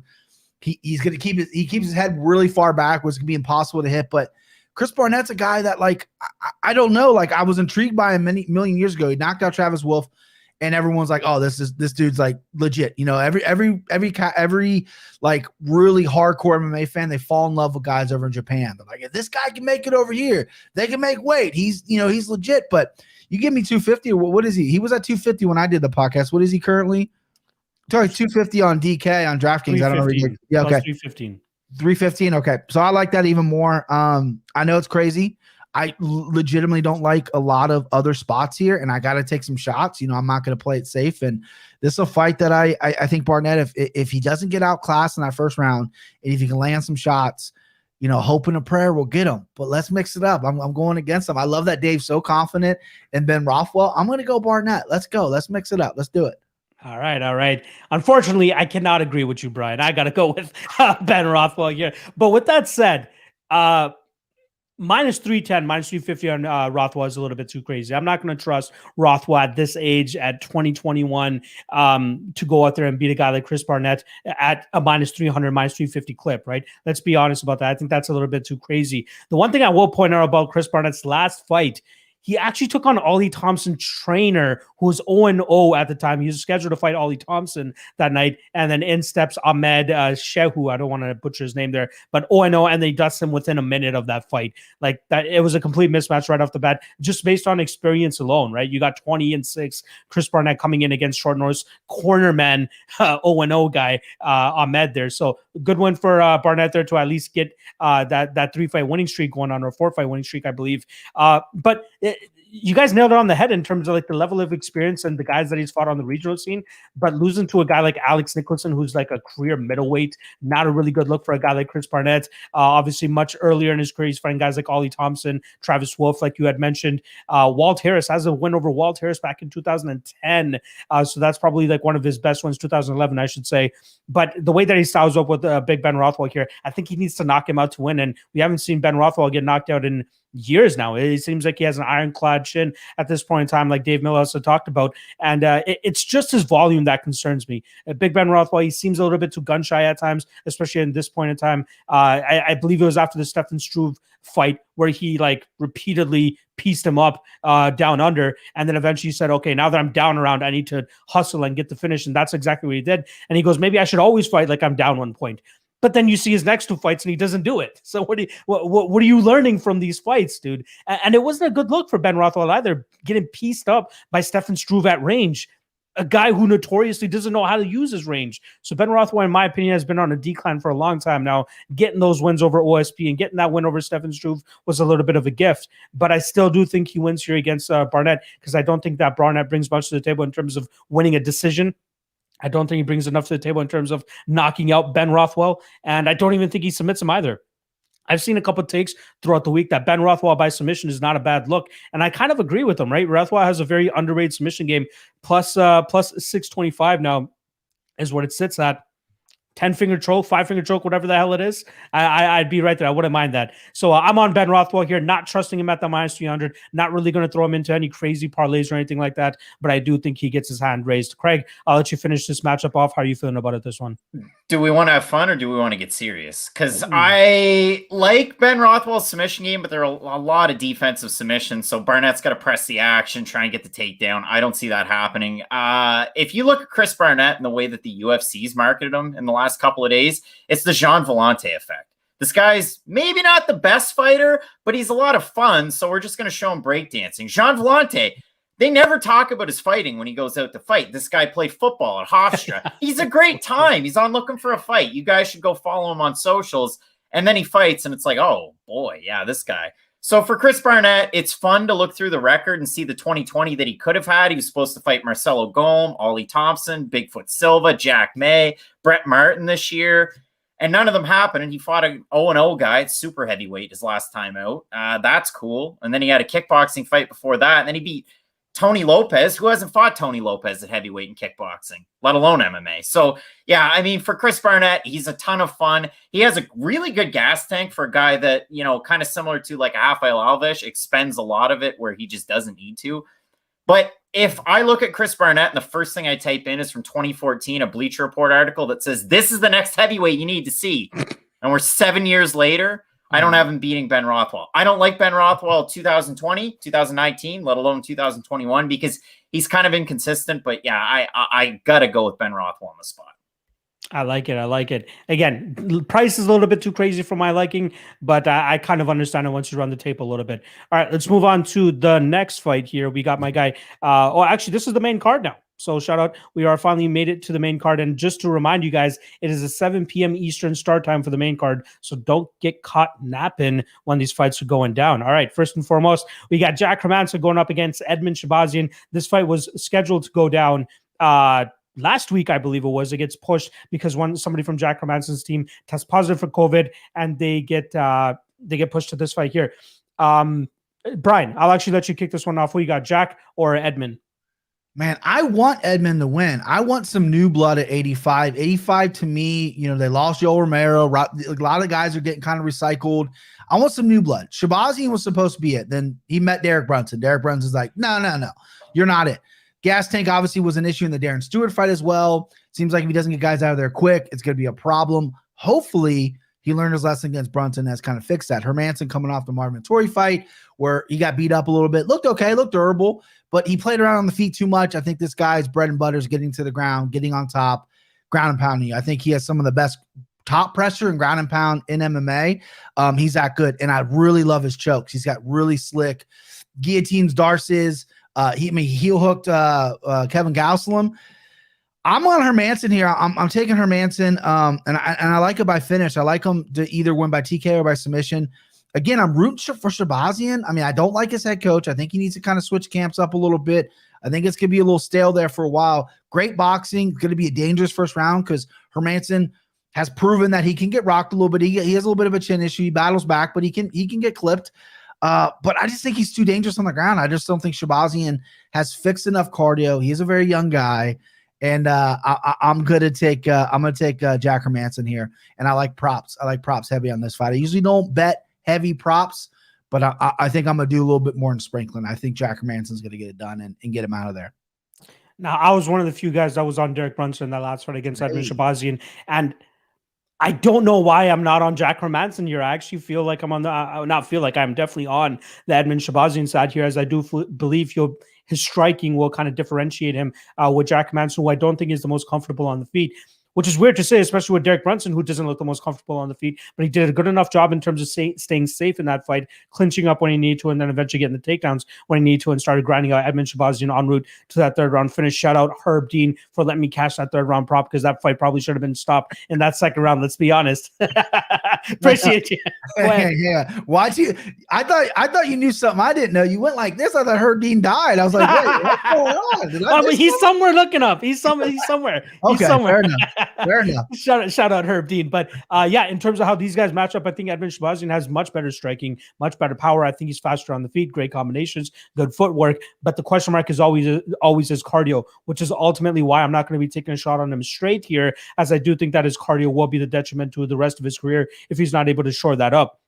I do think he has a really good chance of going out there and knocking out Jack Hermansson early here. And people are just quickly throwing Edmen Shahbazyan to the side after that Derek Brunson ticket or that fight, because I'm sure they had a bunch of Edmen Shahbazyan tickets at that chalk line. And they're like, you know what, this guy lost one time. I'm never trusting this guy again. But we get caught up in that too quickly, right? There's, I like to call it the Jacob Malkoun effect, where you see him have a bad performance and everybody just throws him away. And now look what Jacob Malkoun did next time around against Abdul Razak Al Hassan. Not saying that Edmen Shahbazyan is Jacob Malkoun or anything like that, but I do think he still has great hands, great power in his hands. And again, he has a great all-around game, right? His wrestling game isn't that bad. It's just when his cardio really starts to take effect that everything starts to deplete. I think that he has enough in the tank here to go take out Jack Hermansson early and then eventually, knock him out. I think that let me just quickly see what the props are here. But I liked Shahbazyan in round 1, which is currently sitting at plus 450. I think that's a solid line. And then Shahbazyan by KO at plus 285. I think that's not too bad of a line either. The one thing that kind of took me off guard a little bit, I keep underestimating how big Edmen Shahbazyan is. So when they squared off at the weigh-ins this morning, I was just like, holy shit, he's actually bigger than Jack Hermansson. I thought Jack was one of the bigger middleweights too. To sort of see him kind of square up with them nicely there too gives me a little bit more confidence in Edmen in terms of being able to stuff the early takedowns with Jack Hermansson, keeping this fight on the feet. Like we all saw that Jared kind of near fight for Jack Hermansson, right? When Jack wasn't able to get the takedowns, he started to, stress out on the feet. He started to get confused on the feet. That's where Jared Cannonier was eventually able to find that knockout blow. And I expect the same thing to happen here with Edmen Shahbazyan. I'm not sure what the ceiling on Shahbazyan is as of yet, but this is a great way for him to get back into the winner's circle. And the last thing I'll say about this before handing it off to Craig is when this matchup was initially announced, I was like, what the fuck? What is this? What's going on? Like, why would his manager set him up with a guy like Jack Hermansson after just losing to a guy like Derek Brunson, right? Not good matchmaking, in my opinion. But then you hear like his confidence. He's like, I still believe that I deserve to be up there with these guys. That was a bad performance on my end. I want to come fix the mistakes that I made and show you guys that I still deserve to be up there with the big dogs. So great confidence from him, great mentality. Let's see if he can go out there and execute. I think he is. I'm going to go round 1, Edmen Shahbazyan plus 450. Craig, talk me down. Am I a crazy man for being on Edmen here? Not necessarily. Here, let's play like a trade tree type scenario. The 9 degrees of Kevin Bacon or whatever it is. So Shahbazyan looked great against Brad Tavares. Brad Tavares looked great against Shoeface. Shoeface looked great against Syndicate's Tom Lawler, right? So just how good's Edmen Shahbazyan? I don't know. Listen, again, I do, you talk about the whole, he's gassed in the past, or that was the issue against Darren Stewart. Well, then why didn't he fix it after the Darren Stewart fight? Then he went into the fight against Brunson, and yeah, he got outstruck, and he kind of got a little tired. And listen, he's still a young guy. Can he fix the cardio holes? I'm of the belief that you can get better cardio if you work on it, and he's been off for long enough that maybe he could. But until I see it, I can't believe it. I'm one of those people. I have to see it. If he proves me wrong in this fight, awesome, great. Do I have any action on it? No. Hermansson's what, like a minus 155 or thereabouts on the money line. So if you like him, go for it. If you like Shahbazyan early, cool beans. But yeah, I actually gained some stock in Hermansson for striking his last time out against Vettori in a fight where, yeah, he kind of got mollywopped a little bit, but Marvin's a great fighter. So I still like Hermansson quite a bit. The Golden Boy's still, what, 23 and a half? He's young enough that he can still count half years, so that's cool. Shotokan karate background. He's got the kicks. He's got the power. But, yeah, for me, I've got Hermansson in this fight. Dave, bring this one home for us. Who are you liking here? This is one of the first ones I prioritized to research because I felt like the line had to be short on Hermansson.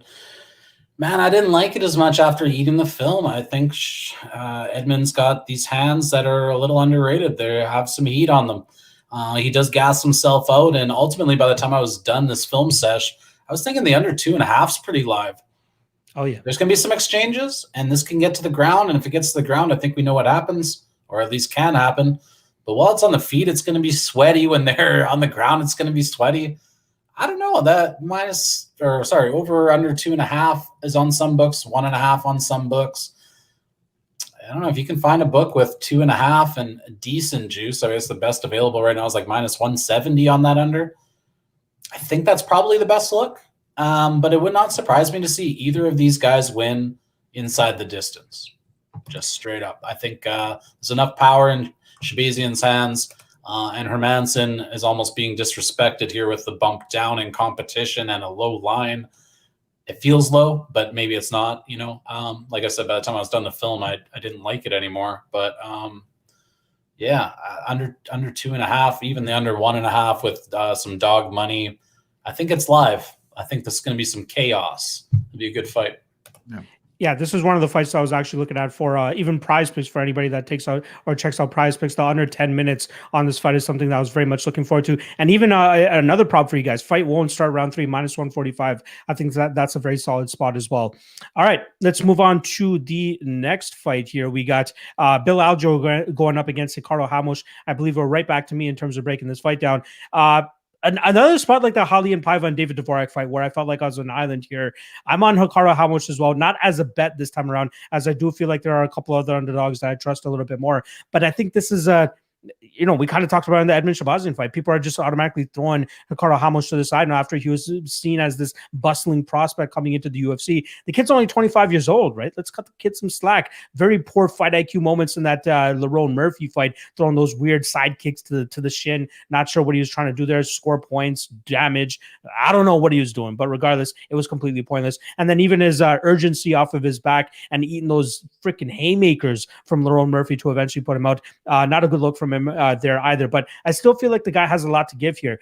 If his chin issues can clear themselves up, he needs a little bit of work on his cardio as well. That's something that I hope that he would go out there and shore up. But to go into fights like with Saeed Nurmagomedov as the favorite, right? Like a lot of people had high hopes for Ricardo Ramos, and the kid was still young at that point in time. He got put away, not a bad loss, especially to a guy like Saeed, who I believe is a top prospect in that division too. But then obviously that Lerone Murphy fight last time around has really diminished his value in a lot of people's eyes. Bill Algeo, on the other hand, gets that big one over Spike Carlisle where he survives that first round and then starts to put it on him in the second and third round. But that's pretty much the blueprint to beat a guy like Spike, right?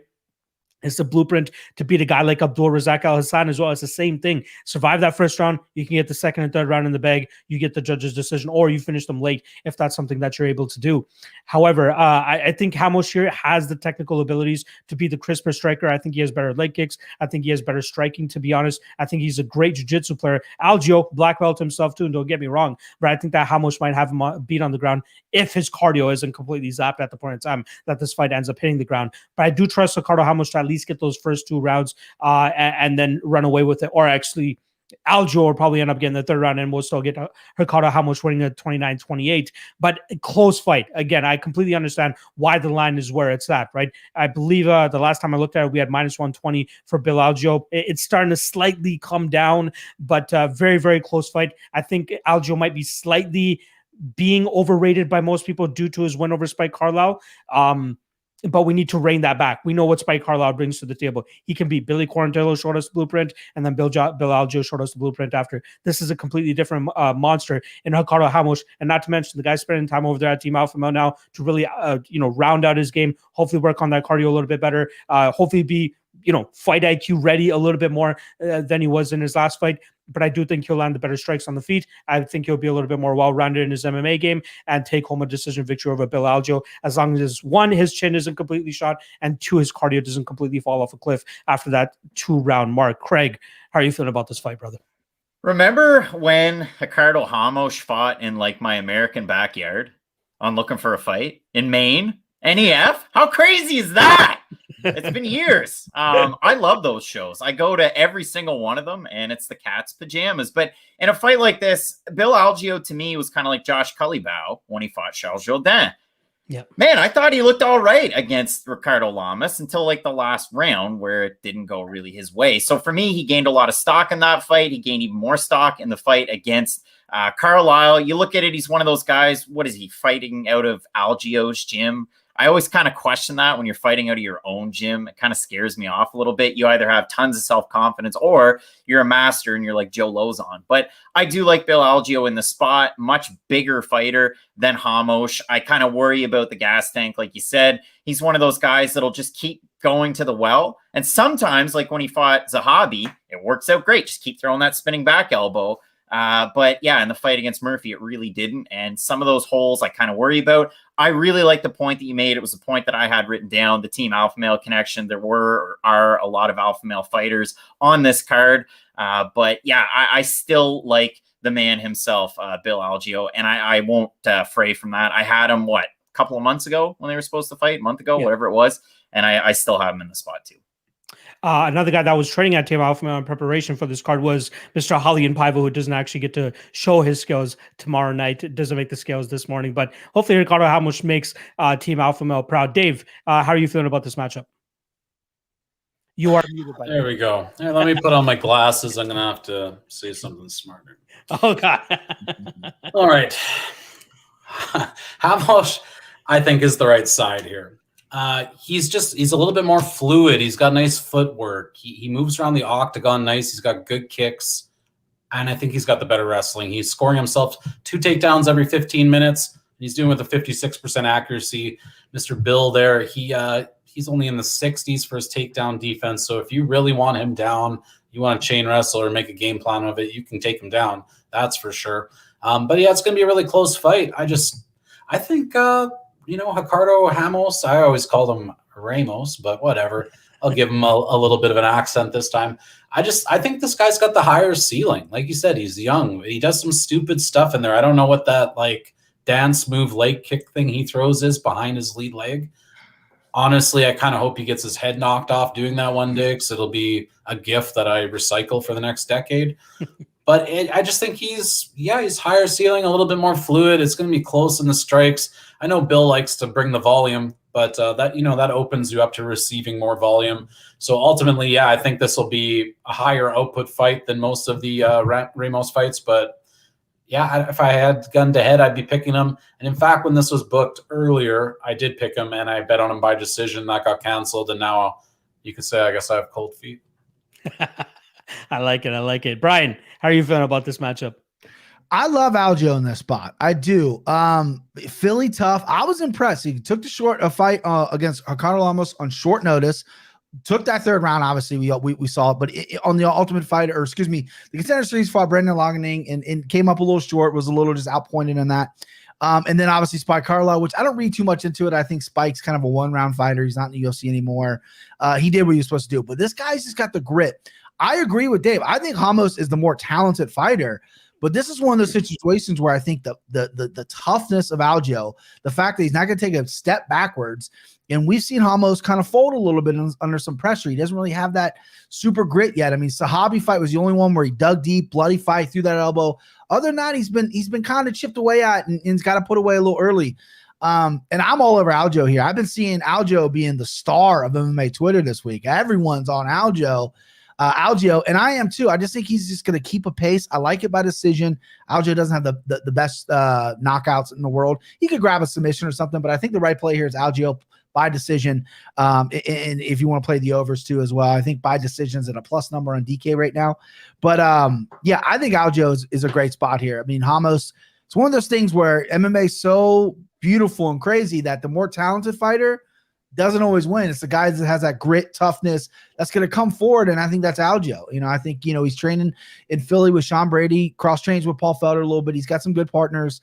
So yeah, I'm all over Algeo here. I'm glad that we got 2 for 2. We're all split. 2 Ramos, 2 Algeo. I love it. Go ahead, Craig. How good is Luis Eduardo Garagori and Journey Newsom? I love them. Again, fought in my adopted backyard. I miss my Moxie sodas and, everything else that Maine has to offer. But I don't know. I love Ramos for what he represents. I mean, yeah, but I thought you were taking Ramos just because of the flag, dude. Nah, Hoist has no bearing over my picks here. All right. We'll go with that. All right, next up, we got Felicia Spencer going up against another Brazilian here in Norma Dumont. Gave us a little bit of a scare at the weigh-ins because she took a little bit too long to get to the scales to come in for a 145-pound fight. Luckily, she even tried to get the box of shame women ready to bring that on over to the scale, but she hops on the scale and makes 146 without doing any issues. Craig, I'll actually let you kick this one off. How are you feeling about this fight? I mean, Millhouse called out the boys' fight night picks this week in the comments section, if I'm not mistaken, on this fight. I'm pretty sure he did. So straight up, I started the video off by saying, and I think I already said this once in the card, but there's 2 fights that I'm really on the fence about: the Silva and McGee fight and this fight. Because I actually kind of lend a little bit, I would think I can lend a little bit of credence into the fact that Norma Dumont, while she didn't look good in that fight against Megan Anderson, at 145. She had the long layoff, whatever. And yes, she missed weight in the fight against Evan Smith. She looked great in that fight. The clinch work is good. She's got the Sonda background. Her ground game, you assume, is half decent. Her striking's great. She's a really powerful striker. She's a really explosive striker. I like those things out of her. I think 45 is the weight class that the UFC would invest in it. Cool. I think that'd be great. But in this fight, I honestly have a really hard time with it. Felicia Spencer's kind of a clunky striker. She's got great grappling. Once it hits the mat, she's great. And she can take a beating. And I mean that with, all sincerity. I mean, the fight against Cyborg, who we have fighting tonight, the fight against Nunes, didn't get finished. Great stuff. But yeah, I have a really hard time on this one. I took Spencer off of prior performances. But listen, does that sound like a smart thing to say? No. So I'm right on the fence about this one. And if either three of you could make a very strong argument, you could honestly sway me. So I like to be as honest as I can. In terms of a legitimate prediction, though, gun to your head, what side are you on? Right now, Spencer. It could all change tomorrow. I'm serious. Okay. We're going with Spencer just for the sake of this podcast. Dave, Spencer or Dumont? Who are you liking? I like Norma Dumont. Here, let me just actually read off the paper. I wrote a whole bunch of crap down. I'm going to miss half of it if I don't. So Spencer, she's only lost to goats. We can fully agree on that. That's, kind of what makes her so attractive against, lower level prospects, I guess, like someone like Dumont. She's got a 10% takedown accuracy on paper, but that's because she went 0 of 15 against Cyborg and Nunes. Okay. She went 2 of 4 against the other two girls, but Zara can't stop a takedown and is literally like a dead fish off her back. Megan Anderson, same exact problem. So now she's only lost to 2 goats, but she's only beat 2 absolute grappling chumps. And I'm not sure what that means. So I like Felicia Spencer as a fighter, but I just don't think, honestly, that she's that great because I just haven't seen her fight anyone in between the bottom and the top. And this is going to be a good test coming up right here. So if we split Spencer's stats off and we take away Nunes and Cyborg, the girl has 62 strikes for, 16 strikes against. That's pretty damn good. 2 takedowns, 0 against. 4 minutes control time, 0 against. She bumps herself up to a 65% accuracy on her striking, 53% defense. That's a plus 18%. Suddenly now she's like an amazing fighter. Well, that was against 2 shitty fighters, okay? And then we break that down even further and we see that her distance strikes are actually only 29%. Almost all the strikes she landed were ground and pound. When I look at Norma Dumont in her last fight, I thought she had crisp hands, good power, good technique, good distance control. I was very impressed. And I dug into her statistics, and we find that Norma's landing 51% of her significant strikes from distance. We go back and look at Felicia Spencer, not even close, right? Not even close. 29% against 2 bums, 51% for Norma Dumont. She likes to reset. She'll come in, land a couple of good strikes. Instead of going for the kill, she resets and stays in control. And that's something that made me feel more confident in this fight because if you're going to be winging it against Spencer, she's probably going to get a body lock on you or get you in the clinch. And now you've entered that area of negative variance, right? You don't need to knock Felicia Spencer out to win. And you probably can't because she is super durable. We've seen it. I don't even know how she's alive after those fights, but she is. So the way I look at this is if it stays standing, Norma's going to piece her up. I don't even think there's a question. I don't think Felicia can stand with this girl. I do think she can grapple with her. So, yeah, Felicia's definitely live for a submission here, but I don't think she should have the price tag she does. I think it's closer to a coin flip. And since she's so tough, I actually think Norma Dumont by decision is the best play on the board here. That's about plus 275. I think you'll feel okay about that going into the 3rd round. I don't think you're going to feel like, okay, we really need to get it together here. I think this fight's going to be close, and I think she's going to land the better strikes. Can Felicia take her down? Maybe. She's a pretty good grappler herself. This isn't Zara. This isn't Megan. I don't know. So we're going to learn a lot here, and I'm willing to be wrong with a plus 275 price tag. So, yeah, give me Norma Dumont here. I think there's good value. I think the thing that a lot of people want to see in this fight is that actually go 15 minutes so that we can get a little bit more data on Miss Norma Dumont, because I feel like there's a lot of that lacking in terms of regional tape and obviously from what we've seen from her inside the cage in the UFC. Brian, how are you feeling about this one? people are starting, I'm a confident guy. I pick my picks. No one really sways me, but a lot of people like the new Dumont number, and I just don't see it. I think Spencer has this. I mean, let's play MMA math for a little bit. Spencer choked out Megan Anderson. Dumont got knocked out by her. I mean, we're going to cap it that way. Let's do it. But Norma Dumont just hasn't really fought anybody besides Megan Anderson got knocked out. She fought Ashley Evans Smith. Great, great tattoos. That's all the compliments I'm going to give her. And Felicia Spencer's been in there with the female GOAT. She's been in there with some really good girls. And if the prior UFC fights were some solid girls as well.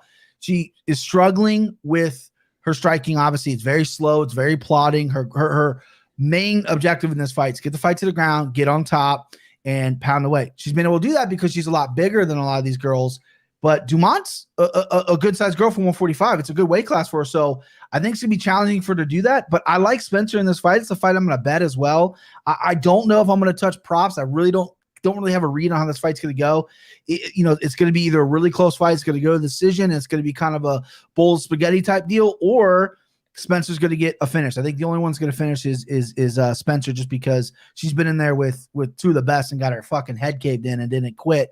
But I like Spencer in this. Am I going to be the only American to pick a Canadian? Because I love it. I know Craig kind of flirted with it, but he wasn't definitive. Let's see what you got to say, Locke. I want to know, bud. Yeah, I'm taking the Canadian Felicia Spencer here as well. I do think that she lands takedowns. I do like she has that. I hate to call it one-dimensional, but it is almost one-dimensional, right? She wants to get you to the ground. Her striking is not great. It's almost non-existent, but it was good enough to, remain or go 25 and 15 minutes with Cyborg and Nunes, which is absolutely insane. Not to mention she did get pummeled on the ground a couple of times with them as well. And you could have stopped the Nunes fight on numerous occasions, but her durability definitely came through for her, luckily. But that's a good feather in the cap, which is weird to say, especially considering that she got pummeled in all of those fights. It's just the durability that we have to take from there. So I don't think Norma Dumont's going to finish her with strikes here. Does Norma Dumont submit her? I'm not 100% sure on that either. For me, there's too many question marks regarding Norma. Like, the only real fights that we have from her in terms of a regional tape, unless you guys have something that I haven't found, was the Mariana Moraes fight. And Mariana Moraes, if you guys looked into that girl, she's pretty much done the job for every woman that's made it to the UFC and even other organizations. Let me just name off a couple of names that she's fought. Jennifer Maia. All of these are losses, by the way. Jennifer Maia, Roxanne Modafferi, Carol Hossa, Ariane Lipsky, Vanessa Porto, Laura Procopio, Norma Dumont, Vanessa Mello, and most recently, you guys saw her a couple weeks ago get pummeled by Kayla Harrison. So that's what Mariana Moraes does. And with that said, she gave Norma Dumont a lot of issues in that fight back in the day, or when they were fighting, right? There was a lot of issues where Dumont was not able to get back to her feet, but I'm not 100% sure she's made those improvements, especially going up against a heavy grappler here like Felicia Spencer. And it's hilarious the position that Felicia Spencer is in, right? She's like the gatekeeper in 145 pounds, but there's only like 8 women. She decides who gets a title shot at Nunes or not. And even if she beats them like Megan Anderson, they still end up getting title shots because there's nobody out there at the 145 pound division. But with Felicia Spencer, I think she has a trustworthy approach, which is get the takedown and grind this fight out. Norma Dumont will definitely have the striking advantage, but I don't think it's to the point that we're actually going to see her be effective enough to knock out Felicia Spencer or be effective enough to keep Felicia Spencer away from her and keep this fight at distance. So I think Dumont belongs at 145 pounds, but unfortunately for her, she's not going to have enough clearance over girls like Felicia Spencer or even Megan Anderson to even sniff a title shot at this point in time. So I will go Felicia Spencer. I'm not 100% sure if she'll finish her. I'll go with the decision prop here, but I do like Felicia Spencer quite a lot. Brian, what are you saying, brother? I just want to know, did we sway Craig? Is he on a side yet? Did we sway him? Craig. Oh, Canada, buddy. Oh, hey, Canada. let's go. We got him. Let's go. It's unfortunate that a lot of the Canadian fighters are down and transplants down in the USA now, right? I believe Felicia Spencer's down there. Jillian Robertson's down there. Alexis Davis is down there. Like, come on, women. We got TriStar. Come over to TriStar. Whatever the fuck it is. I see that look, Craig. I know it's not as lively as when GSP used to be here back in the day. All right, let's move on to the next fight here, and we're coming up close to the end of the card here. So we got Justin Tafa going up against Jared Vanderaa. Very interesting placement for this. I'm not sure if you guys have noticed it too. In 2021, they've always put that like sloppy heavyweight fight in that third spot, right? I don't completely understand it, but it is what it is. We get Justin Tafa against Jared Vanderaa. Dave, I'll actually let you kick this one off, brother. And unmute that shit. I will unmute that shit. Yeah, so I like Tafa here, and I think there might be some value on him, but it's kind of hard to say. Not enough data really to be super comfortable. But he's a pretty crisp, clean striker, I think. I think he throws fairly tight technical strikes for a big, sloppy heavyweight, as this is kind of made out to be. So I think he pieces this guy up. If he can stay standing, it's his. I don't know that he can, like he just hasn't been tested enough. I believe Tafa's got 100% takedown defense. Is that correct? That is correct. That doesn't mean a whole lot when you fight De Castro, Adams, and Felipe. So I think he's stuffed one pathetic attempt in his career. I can't be super confident saying I should be laying this chalk on a heavyweight that hasn't proven that he can stuff a takedown against a guy whose only hope to win this fight is to wrestle. But yeah, if gun to head, I would be picking Tafa. I think he probably knocks this guy out by the second round. That would be my guess. Yeah, very, very intriguing fight, especially with Justin Tafa only having 6 professional fights, getting launched into the UFC in front of his home crowd, and then getting stiffed by Yorgan De Castro in that stadium. Not a good look to start off your UFC career, but at least he bounced back afterwards. Brian, how are you feeling about Justin Tafa in this matchup?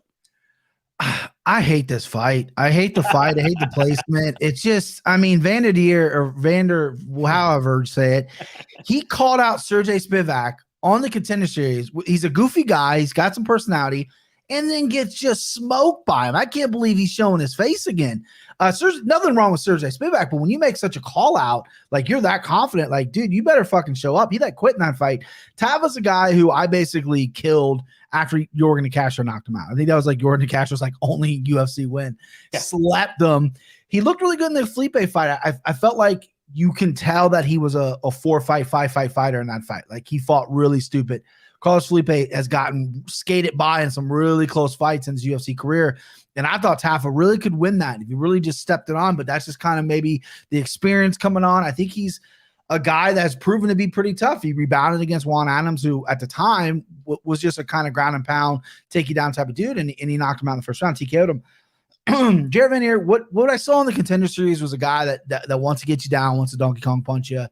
But again, I'm not going to touch this fight. I think the line's a little wide. I think Tafa's going to be the better fighter. He'll probably be around longer, but I think right now I got to see his takedown offense more. I got to see how he gets up, because Vanderaa learned a little bit about the Spivak fight.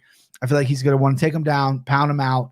I'm picking Vanderaa here. I'm not going to bet it though. I'm not going to touch this. It's just a gross fight. I just don't like it. So that's my lean. I don't blame you at all. I did get a little respect for Justin Tafa in his last fight against Carlos Felipe, as I thought he won that fight. I thought he got robbed in that fight. Unfortunate for him. But he showed some good things, right? Great leg kicks, great body kicks, good combinations, good footwork. That's kind of what he was teed up to be when he came into the UFC before that Yorgan De Castro fight. And then I don't know if it was the nerves of being in front of whatever, it was 50,000 fans, 40,000 fans at that Israel Adesanya Robert Whittaker card. And he just throws like the most loopy, unintelligent strikes to close the distance against Yorgan De Castro, and De Castro obviously blasts him to Mars that night. So unfortunate loss for him there. But I like Tafa here ever so slightly. Just the confidence level is very low, given that we haven't seen him truly challenged in the grappling realm, which is what I think that Jared Vanderaa is going to do here. I think Vanderaa is going to look to close the distance. I believe he's out of that Dan Henderson training facility camp down there in California, Temecula. So you're thinking he's going to clinch up with him, push him up against the cage, probably drag this fight to the ground and make it a dirty fight. But Vanderaa not that great either. So like, how good is he going to do with top position? Is he going to be able to get him out of there? Is he going to be able to control him? I'm not 100% sure. The spot that I think is sneaky in this fight is the over 1.5, -120-ish for the over 1.5. I could see it taking Justin Tafa a little bit of time to truly assert himself with the striking style. And then even if Vanderaa is successful at getting this fight to the ground, again, I'm not 100% sure or confident that he's going to muster up all the energy required to pound this guy out or get the ground and pound finish here or even find the submission. Sloppy fight, dumpster fire of a fight is what I'd like to call it. But ultimately, I will go on the Justin Tafa side, and I think he finishes probably second or third round with some strikes. Vanderis seems a little like a deer in headlights in the striking realm when he isn't, the one kind of pushing the pressure himself. And I think that Justin Tafa's heavy leg kicks and his combinations are really going to catch up to Vanderis the later this fight goes. And I'm expecting Tafa to probably finish him in the second or third round. Slight cardio concerns for Justin Tafa as he did start to slow in that Carlos Felipe fight. And this one might exert a little bit more energy from him, especially if they're going to be grappling and clinching up with each other. So that's something to be worried about. So if you're heavily invested in this fight, God be with you, because I don't know how you can have immense confidence on this side, especially at the chalk line on Justin Tafa, especially if you are leaning him. But ultimately, I will pick Justin Tafa as my pick to win this fight. And I'm going to say second or third round KO. Craig, how are you feeling about this one? Do we want to go the fun way, or do we want to go like the real hardcore way? Let's keep it fun. So Justin Tafa, his grandfather was a boxing champion. His uncle was a K1 fighter and fought Mark Hunt. And now there's pictures of him and Mark Hunt on Instagram. All kinds of fun stuff, right? His brother Junior fought with Glory. Didn't really have the sexiest record over there, but all kinds of fun stuff. I look at Justin Tafa as a guy that has a lot of upside, and I think the UFC does too. And I never put a lot of stock into this, but if you've gone on and you've kind of looked at the UFC website, Justin Tafa was on Unfiltered. Pretty cool, right? Weird that a guy that's 4-2 is on that podcast. They also had a nice written up article. I think it was Thomas Gerbasi had that one. I read the article. I listened to the interview. What's Justin Tafa been working on? Well, my takedown defense and my grappling. And I've really tried to invest in that. He's also talked about the fact that he finds it easy to grapple because he played rugby. Ooh, pump the brakes a little bit there, because we know that Jared Vanderis has a good wrestling pedigree. He has a decent jiu-jitsu background, training out of Henderson's in California. But oh, by the way, Jared Vanderis' striking defense sucks. Like, it sucks. He holds his hands like this and hopes that he doesn't get hit, and he doesn't move his head. Harry Hunsucker almost had him in the first round of their fight on Contender Series. Having said all of this, I still like Jared Vanderis. Damn it, Craig. That's a scary thing. Listen, it's a garbage fight. I've started to call these fights that. It's a garbage fight. Nobody wins, everybody loses. Why would you have this on a main card? They've had Justin Tafa on 2 pay-per-view main cards. They made you pay to see him fight twice. They also made you pay to see Jacob Malkoun, your guy, get knocked out viciously by Phil Haas in his debut. So I hate fights like this. They really scare me. I'll go with the wrestling of Vanderis, but could I easily see Justin Tafa absolutely obliterating Jared Vanderis and everybody in the comments section wrecking me? Yeah. So am I all that confident? No. Can you rip me in the comments? Yes. And am I going to bet on it? No. No, it's a silly, silly fight. I'm going to go with 2021's Chris Tuchscherer and Jared Vanderis. What a throwback. I love that you threw Tuchscherer in there. And Craig, you definitely you got to have the balls to go out there and pick guys like this and be confident in your picks, especially with all the trolls that we get in the comment section and all that type of stuff. That's why we come out on the other end when we get picks like Derek Brunson against Edmen Shahbazyan, when we get Marina Rodriguez beating Amanda Ribas. You got to have the balls. You got to have the confidence to make those plays. And I wouldn't be surprised, like I said, that Jared Vanderis comes out with his hand raised this weekend. All right, that brings us right to our co-main event. And this one, I can't wait to hear the takes from everybody in the on the panel tonight. We got Yan Xiaonan going up against Carla Esparza. The line movement, everybody was aware of it, right? Yan Xiaonan opened up -195. She's down to -115 now. A ton of Carla Esparza love out there. Brian, I'll let you kick this one off. Who are you liking here? This is tough because I've been I've cashed a lot of tickets on Carla Esparza. She had that skid a little bit where everyone was fading her. Vegas was putting her at +200s, and it's like this girl was the first strawberry champion. She choked out Rose Namajunas, and her wrestling is sick. Her grappling is good. She did lose sight a little bit. Maybe she tried to be a striker a little bit, want to really well-rounded game, but now she's back to grinding girls out. And Yashanan is a girl who I think I kind of sleptwalk on a little bit, right? It's my own fault. I was so memorized by Wei Li Zhang, what she's doing, that like there's this other killer coming up, and she looked great against Claudia Gadelha, which is a big win. I mean, I know Claudia has been up and down, but that's an elite girl and an elite fighter regardless. And this is tough because I don't fade Carla a lot, but I just think Yan is so motivated. I think she is right there for a title shot. I think she knows it. She looks sharp. She looks clean. She's not Wei Li. She's not brute power. She's very technical, cardio for days. I like Yan here. I like Yan over Spards. I think Spards is going to get a little frustrated. She's going to hunt for takedowns a little much. She's very hittable. That's the one thing she hasn't learned from the Joanna fight when she lost was she's still very hittable, and she'll bite the mouthpiece and throw herself. I mean, she's got punches, but they're not snappy. She pushes them a lot of times, but I like Yan here. I think Yan is at the place right now where she could very much well get that title shot, and I like it. And I like the line movement too because it's a fight I'm betting. I mean, keep getting that line down. I think Yan is. I love that people like Carla because I'm a Carla fan, but I like Yan in this fight.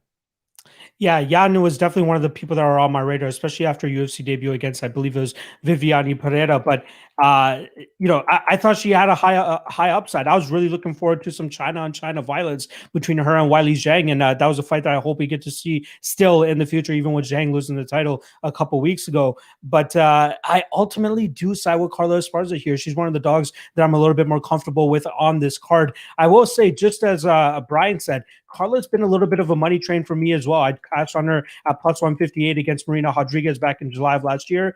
And then September of 2019, cashing her as a plus 107 dog to Alexa Grasso. That Marina Rodriguez fight, very skeptical though, right? Like she's controlling it for the majority of the first 2 rounds and then drops for a heel hook for some goddamn reason. What do you think in there? She got an earful from Colin Oyama going into the corner there. And hopefully she learns from those fights here. I mean, luckily for her, the judges still ended up scoring up at least one of those rounds for her. I believe she won the 3rd round too, pretty decisively. But her wrestling, if Tatiana Suarez is absolutely correct in saying that she's going up to 125 pounds now, I believe that Carla Esparza has the best wrestling in that division, bar none. She has the best background, she has the best credentials, and she has the best statistics as well in terms of getting girls to the ground and being good on top. Like she's not a submission over position type of wrestler either. She is, let me get that dominant position. Let me try to ride this out. Let me just stay active enough that the referee doesn't stand us up, and I'm going to get a bunch of control time and win this fight. Carla Esparza is heavily overlooked at all times, which is why, like Brian said, always the underdog, just as she was in this fight against Yan Xiaonan.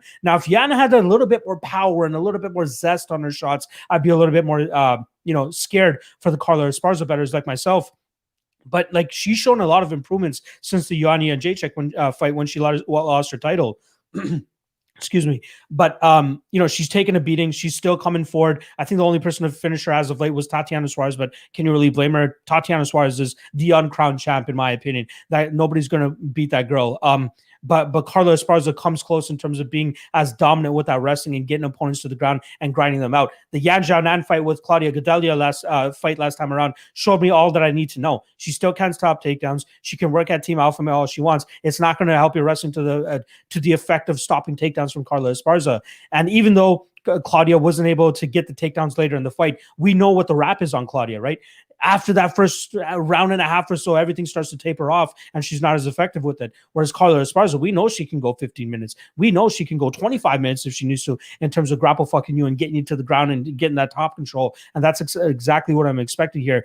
Another thing that kind of made me even more confident in Carla Esparza is the ease in which Claudia Gadelha was able to corral her in those later rounds, in the later minutes of this fight, corral her up against the cage, push her up against the cage. And even though she wasn't landing or damaging her or anything like that, and Yan Xiaonan was the one landing the strikes, even defending, I think Carla Esparza, the fact that she can even just close the distance there, drag this fight to the ground, I think she'll be able to get this, the takedowns almost at will in this fight. And then the pop on Yan Xiaonan's shots are just not there. I don't think that she's going to one punch knock out Carla. I don't think she's going to hurt her to the extent that Carla Esparza is going to, deer in headlights it and just flop to the ground or anything like that. Carla is a very tough woman. She can take a beating. She's very durable, and she's going to continue to chug forward and look for those takedowns. I like the fact that she doesn't hunt for submissions. Let's just control you. That's all we need to do. Let's not give up the position. Let's not let you get back to your feet. Let's not sacrifice any dominant positions like that. And I expect her to do that here against Yan Xiaonan. Stay safe, keep her down, and get that decision victory. So if I'm not mistaken, it was plus 160, plus 200 on Carla Esparza by decision. Let me see if that line is still correct. Plus 150 on Esparza by decision. Not too bad of a line, but even taking her straight, plus 100, I think there's some solid value there, as I do believe she should actually be the favorite in this fight. So shout out to anybody that got plus 140, plus 160, or even plus 180 on Carla Esparza earlier in the week. I do think she's the right side, and I do think she pulls off the victory here and possibly finds herself in a title shot 6 years or 5 years after losing the title to Joanna Jędrzejczyk. Craig, how are you feeling about this matchup? Talk me down. You like the Beastie Boys? Yeah. No, do you? That's a question. You Yeah. like the song Make Some Noise? I like that album. Can't tell me nothing. Can't tell me nada. I don't care about all of that. I like Yan Nan in this fight. Come on. I remember driving down to beautiful Halifax, Nova Scotia, Canada with a bunch of friends, and we went to see Carlos Esparza fight Random Marcos. And I thought, wow, these two are kind of at a crossroads. And then their careers kind of went weird. I mean, for Randa, it was win, lose, win. For Carlos, she kind of started to rebound. You talked about the one loss there. She was one of those fighters that, yeah, she's got that one skill set, but it's almost like she keeps getting better at it at Team Oyama. And then I look at Yan Xiaonan.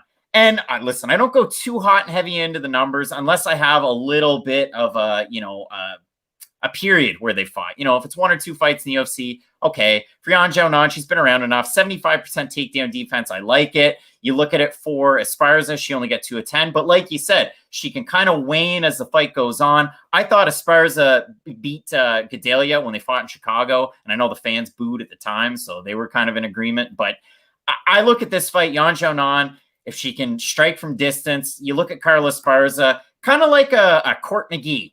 I'm going to strike my way in. I'm going to try and clinch. I'm going to try and get the takedown. I like Yan Xiaonan's complete game. I like the Team Alpha Male connection. And while I didn't like it for the reasons that I've already mentioned for Hamosh, I do like it for Yan Xiaonan in this fight. I think she's going to be able to get the win. And shouts to Drake Riggs, probably the biggest conductor of the Yan Xiaonan train here. I love it. I love it. Dave, bring it on home for us. How are you feeling about this matchup? Well, I feel like it's a slam dunk to go to decision. Carla's 9 of her last 10 to decision. Tatiana Suarez finishing her was the only time it didn't. That's kind of out of play here. And Yan is 6 of 6 going to decision. Like you said, no pop on the shots. Like you said, Carla doesn't go for submission. She keeps position. I love the over, and it's sitting at like a minus 400, I know, but like that's nowhere near high enough. This is like a 90%er, not a fucking 80 or a 78 or whatever. This is way off. It should go over easily. And I like either girl by decision. If you can make a strong case for either girl, take that decision prop. It's like plus 140 on Yan, plus 150 on Carla. I honestly think you're going to sweat your ass off. These judges, they can't be trusted, but this has split decision written all over it. Yan's going to piece her up on the feet, but she doesn't throw hot shots, but she does land 6 a minute to Carla's 2 something. As long as it's on the feet, she's going to be pulling ahead. And as long as they're in the clinch, Carla's going to be pulling ahead. I'd rather not have the headache. I'm just going to lay the chalk, set some parlays with that as the anchor, kick my feet up. Enjoy it. Yeah, I'd be surprised if we saw a finish on the other side here, especially if Yan Xiaonan wasn't able to get out Claudia Gadelha in terms of like the way that Claudia falters with her cardio. I don't think she'll be able to get Carla out of here either. So, it's kind of some disagreements here. I don't mind it. I do still feel very confident in my Carla Esparza spot here. Even at plus 100, I think it's a solid spot. All right, that brings us to our main event. And I do want to remind you guys, please do hit that like and subscribe below just to show you boys some support. I truly appreciate it. No UFC next week, so there will be no Ultimate Weigh-In show next week. We do have a week off. We are back on June 5th. I believe that's Jairzinho Rosenstrike against Augusto Sakai, I should say.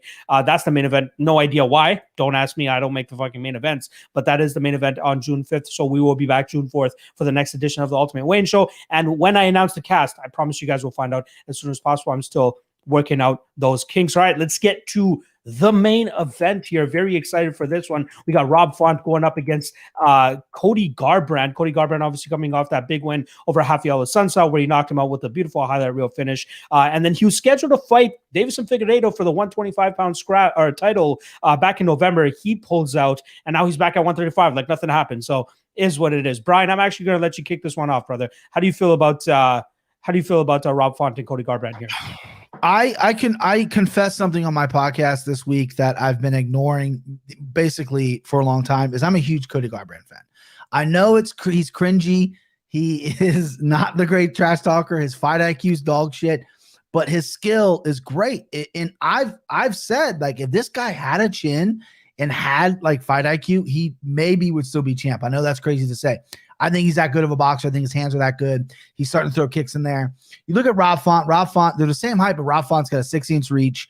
The weigh-ins, I expected Rob to be a little bit bigger because he seems like a big 35er. If Cody's talking down to going to 125, but they seem pretty evenly matched. I know Rob might have been sucked out a little bit with the weigh-in, but this is tough for me because you got, when I cat fights, I try to take emotion out of it, but it never works. It never works. I always lean on emotion. I always lean on who I want to win. And I love betting pick'em fights. I love betting dead even fights because my ego is like, you know what? It's probably not a smart strategy to gamble on these fucking dead even lines, but I want to be the guy that's right because every capper is going to have a different lean. I've seen a lot of people take Rob Font. So with that being said, I'm not going to break down the technical aspects of this fight because I think it's going to be, you guys are going to do all that as really well. But Cody, I think, is the faster guy. And I think I'm waiting on the Cody that fought Dominic Cruz, that 5-round fucking performance where he was slick in there. He's moving. Cardio's not an issue. He's fast. He dropped down like 3 times. I think Cody's big path to victory here is obviously not to get crazy, not to throw 40 fucking right hands and get caught, but to leg kick Rob leg up because he's very heavy on that front leg with his boxing style. He was throwing some kicks in the Sun South fight. I like Cody to kick here, and I like Cody to be a little bit faster. I don't think a finish is going to happen on the Cody side. Rob easily could finish Cody because Cody's chin is definitely questionable, but I like Cody by decision here. Again, this is an emotional pick. This is more of an emotional pick, so I'm going Cody by decision. I just like him. It's like the guy. What I can say.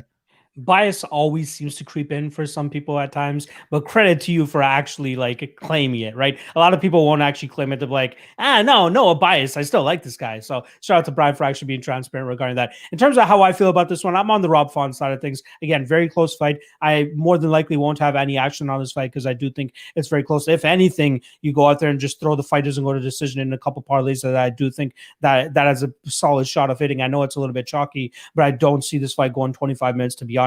Even the fight doesn't start round 5. I think is like -175, -200. I think that's not too bad either. But the one thing that Pedro Munoz showed, and that it's kind of his game, is the leg kicking game, right? He really started to get to Cody Garbrandt before that eventual finish. It was actually an inadvertent headbutt that seemed to throw Cody Garbrandt into some sort of rage. He started to see red and just started throwing like a wild man, like he always does, and then finds himself getting clipped by Pedro Munoz. You do not want to be trading in the pocket with a guy like Pedro Munoz. I promise you that. And Cody Garbrandt found that out the hard way.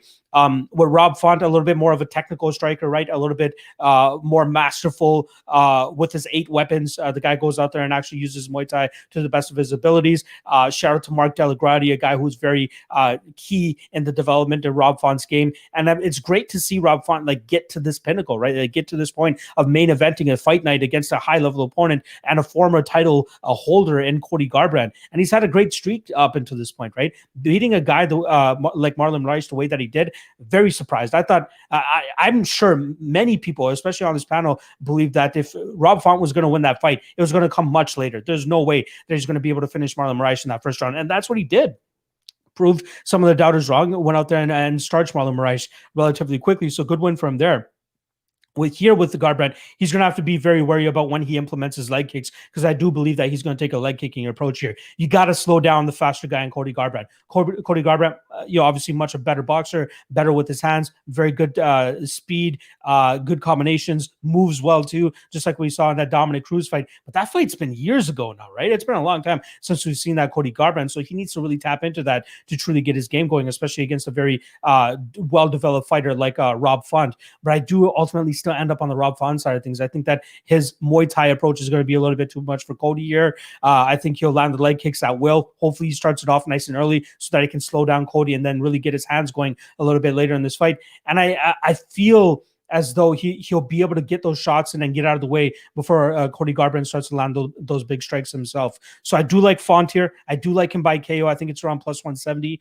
But I think it happens a little bit later in this fight, probably round 3, round 4. Get some rounds in, get that damage to start accumulating, start to slow down Cody Garbrandt, and then eventually get him out of there later. I'm like deep down inside, I'm hoping that we actually get like prime Cody Garbrandt, because I feel like we've been kind of robbed of what he truly brought to the table, because the guy was very skilled, right? Nobody did that to Dominic Cruz. Nobody beat him at his own game, pretty much. I thought if anybody was going to beat Dominic Cruz back then, it was going to be with the grapple heavy approach where Dominic Cruz was not going to be able to get back to his feet.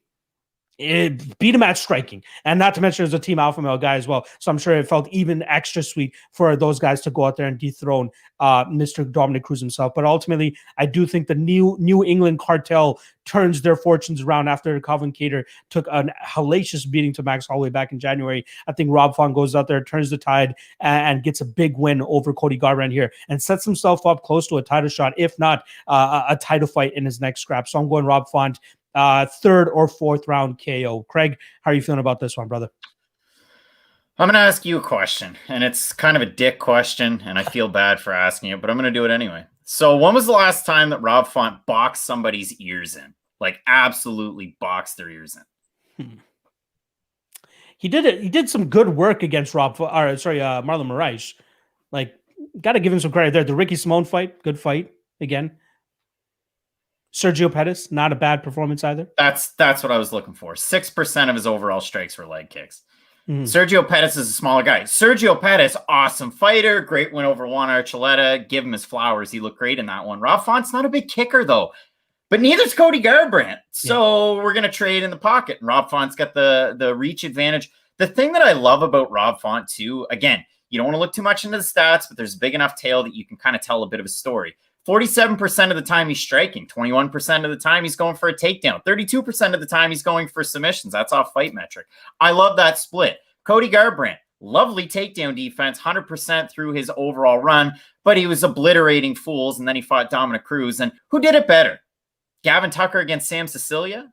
Or was it Cody Garbrandt when he fought Dominic Cruz? I don't know. I love the movement and the dancing. And, you know, if you look at it for both guys, Garbrandt's been starched in the past. And if you look at it for Gavin Tucker, he got knocked out in 22 seconds against Danny Ige the last time out. But when I look at this fight, I like the speed of Garbrandt. He can get a little bit too cocky. We saw that in the Munoz fight. Yeah, it's cool that you can dance and everything, but when, you know, the rubber hits the road, headbutt or not, the guy's a little chinny. I still do like him in this spot. And you talked about Rob Font's boxing. One of the things that I do like about certain fighters, I like it about Michael Chiesa. Oddly enough, I like it about Michael Johnson. When I see you on regional shows cornering fighters, I absolutely love that. And if you want another Maine reference, here it comes. I saw Rob Font in Bangor, Maine, of all places, in a ballroom at the university. And he was hopping around before the fights, like, you know, moving around in the cage with some of his fighters. But I love it. That's what you like to see. That's the dedication that you love. So if you like stuff like that, Rob Font, your guy. I can't really stunt on anybody that's taking Rob Font. It's a really close fight. Pop and popcorn for old Craig, but I do have Garbrandt in this one. I like it. Dave, you gonna make it a Cody side or a Font side here? I'm gonna make it a Cody side. Look, I like Font, and if it was a 3-round fight, I'd probably pick Font because he's got the volume, and volume wins you on the scorecards. But in a 5-round fight, I find it hard to believe it goes the distance. And so it's going to come down to some variance, and that variance includes Cody's chin, which everybody thinks is wrecked. I kind of don't. Like, it happened, and I know it happened like in a row, so it's easy just to write it off as facts. But I wouldn't be surprised if he doesn't get knocked out for a few. And that's kind of just a thing of the past.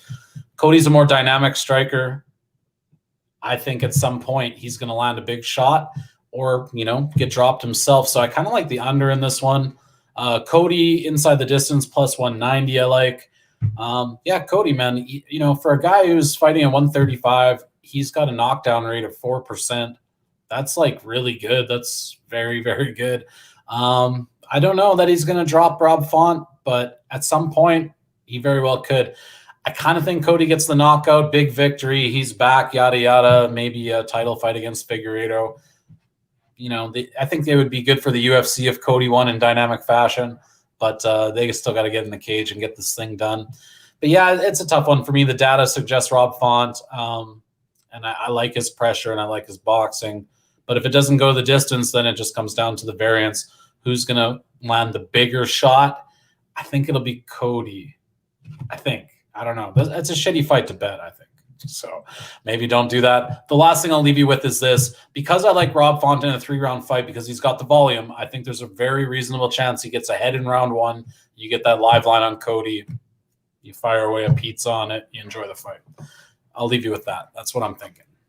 Very close fight for sure. I applaud anybody that has confident or big money on this fight because it could go either way. Both guys highly skilled at this point in time. It could be the comeback of Cody Garbrandt, but it could also be the arrival of Mr. Rob Font. All right, that's pretty much the card. I appreciate everybody checking it out. I feel like I'm on an island in the co-main event and the main event, but it is what it is. That's what ends up happening when we have sharp guys on the stream. So I'm happy to have them on. And yeah, again, no announcement for the next edition of the Ultimate Wayne Show yet, but I will give that to you guys as soon as possible.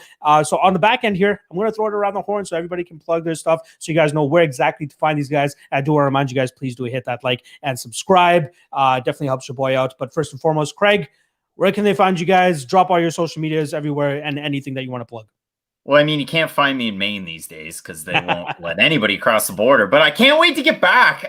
No, you can find me at Craig Allen FNP. You can always find us at Fight Night Picks, Twitter and Instagram. I'll give Matt the plug. You can find him at Matt Allen FNP, but he sucks, so you might as well just not follow him at all. We got a show tomorrow, Kicks, 3 p.m. Eastern on the YouTubes to offer up the final picks, predictions, and all of that good stuff and previewing the fights. But yeah, listen, great slate of fights coming up this year. There's some wonky ones. Like I saw, Alan Amidovsky gets another kick at the can on a pay-per-view card against a fighter who's 3-2. So yeah, it's just wild times to be an MMA fan. So go check out the fights, and thanks again for having me. Absolutely. I'll be sure to have Matt Allen on next time so he can respond to you with that jab at him at the end here. Dave, go ahead and plug your stuff. Where can they nice trophy for my guy Craig there. Dave, go ahead and plug yourself, my guy. You can find me on Twitter at Dave Millhouse. I host a MMA show called Line Sniper Fight Night. That's every week that there's an event for UFC. You can check that out on YouTube, Line Sniper HQ. Yeah, I mean, that's it. You'll find me on YouTube as well, Dave Millhouse. I appreciate you having me. It was a lot of fun. Always nice to chop it up, have a drink, and talk some fights. So hope we can do this again, man. Absolutely. Absolutely. You guys can find me every now and then on Line Sniper HQ as well, as I am in that rotation of guys that helps out Dave to break down these UFC fights. And on the back end, Brian Petrie, please let them know where they can find your ass. MMA Takes podcasts everywhere. We're on YouTube, Twitter, Instagram. I'm more active on Twitter. That's my preferred app, but follow me everywhere. MMA Takes podcasts. We're on Apple, iTunes, Spotify, all the hits, all the stuff. Just go listen. You know, we've been doing it for a little bit. It's fun. I love doing this. This is I've been doing it for a little bit now, and this is fun, man. I appreciate you having me on. It's good to talk to everybody. Love me some Brian. It definitely got to give that guy a little bit more shine. He is a professional behind that mic, has the setup, has the looks, has everything. I love my guy Brian Preachy for sure. So make sure you guys give him some love. Do want to remind you guys that links to their Twitters are in the description below. So if you guys don't want to bust out the keyboard and type it all out, just hit the description, click on that link, and you guys can follow them nice and easy right there. So shout out to once again my guys Craig, Dave, and Brian. Good luck on your bets tomorrow. You guys can find me tomorrow night or tomorrow morning, afternoon, I guess you can say 1 p.m. Eastern. I'm going to be doing my Fight Day live chat. It's all about you guys in the chat. You guys drop all your comments, questions, concerns for the card. I'll be happy to answer them for you. And then you guys take an hour break, and then you guys go check out Question Mark Kicks with Craig Allen and his brother over there at 3 p.m. Eastern as well. So we got a ton of content for you guys on Fight Days. And don't forget, 4 p.m. Eastern, prelim start time tomorrow. Don't be snapping on that stuff. Good luck on your bets. Good luck on your DraftKings lineups, and good luck on your prize pick stuff too, because I love me some prize picks as well. All right. See you guys in 2 weeks. Again, no UFC next week. So don't be sitting in front of your TV on Saturday hoping that you're going to see some fights, because you're not going to see some fights. Good luck on your bets tomorrow, guys.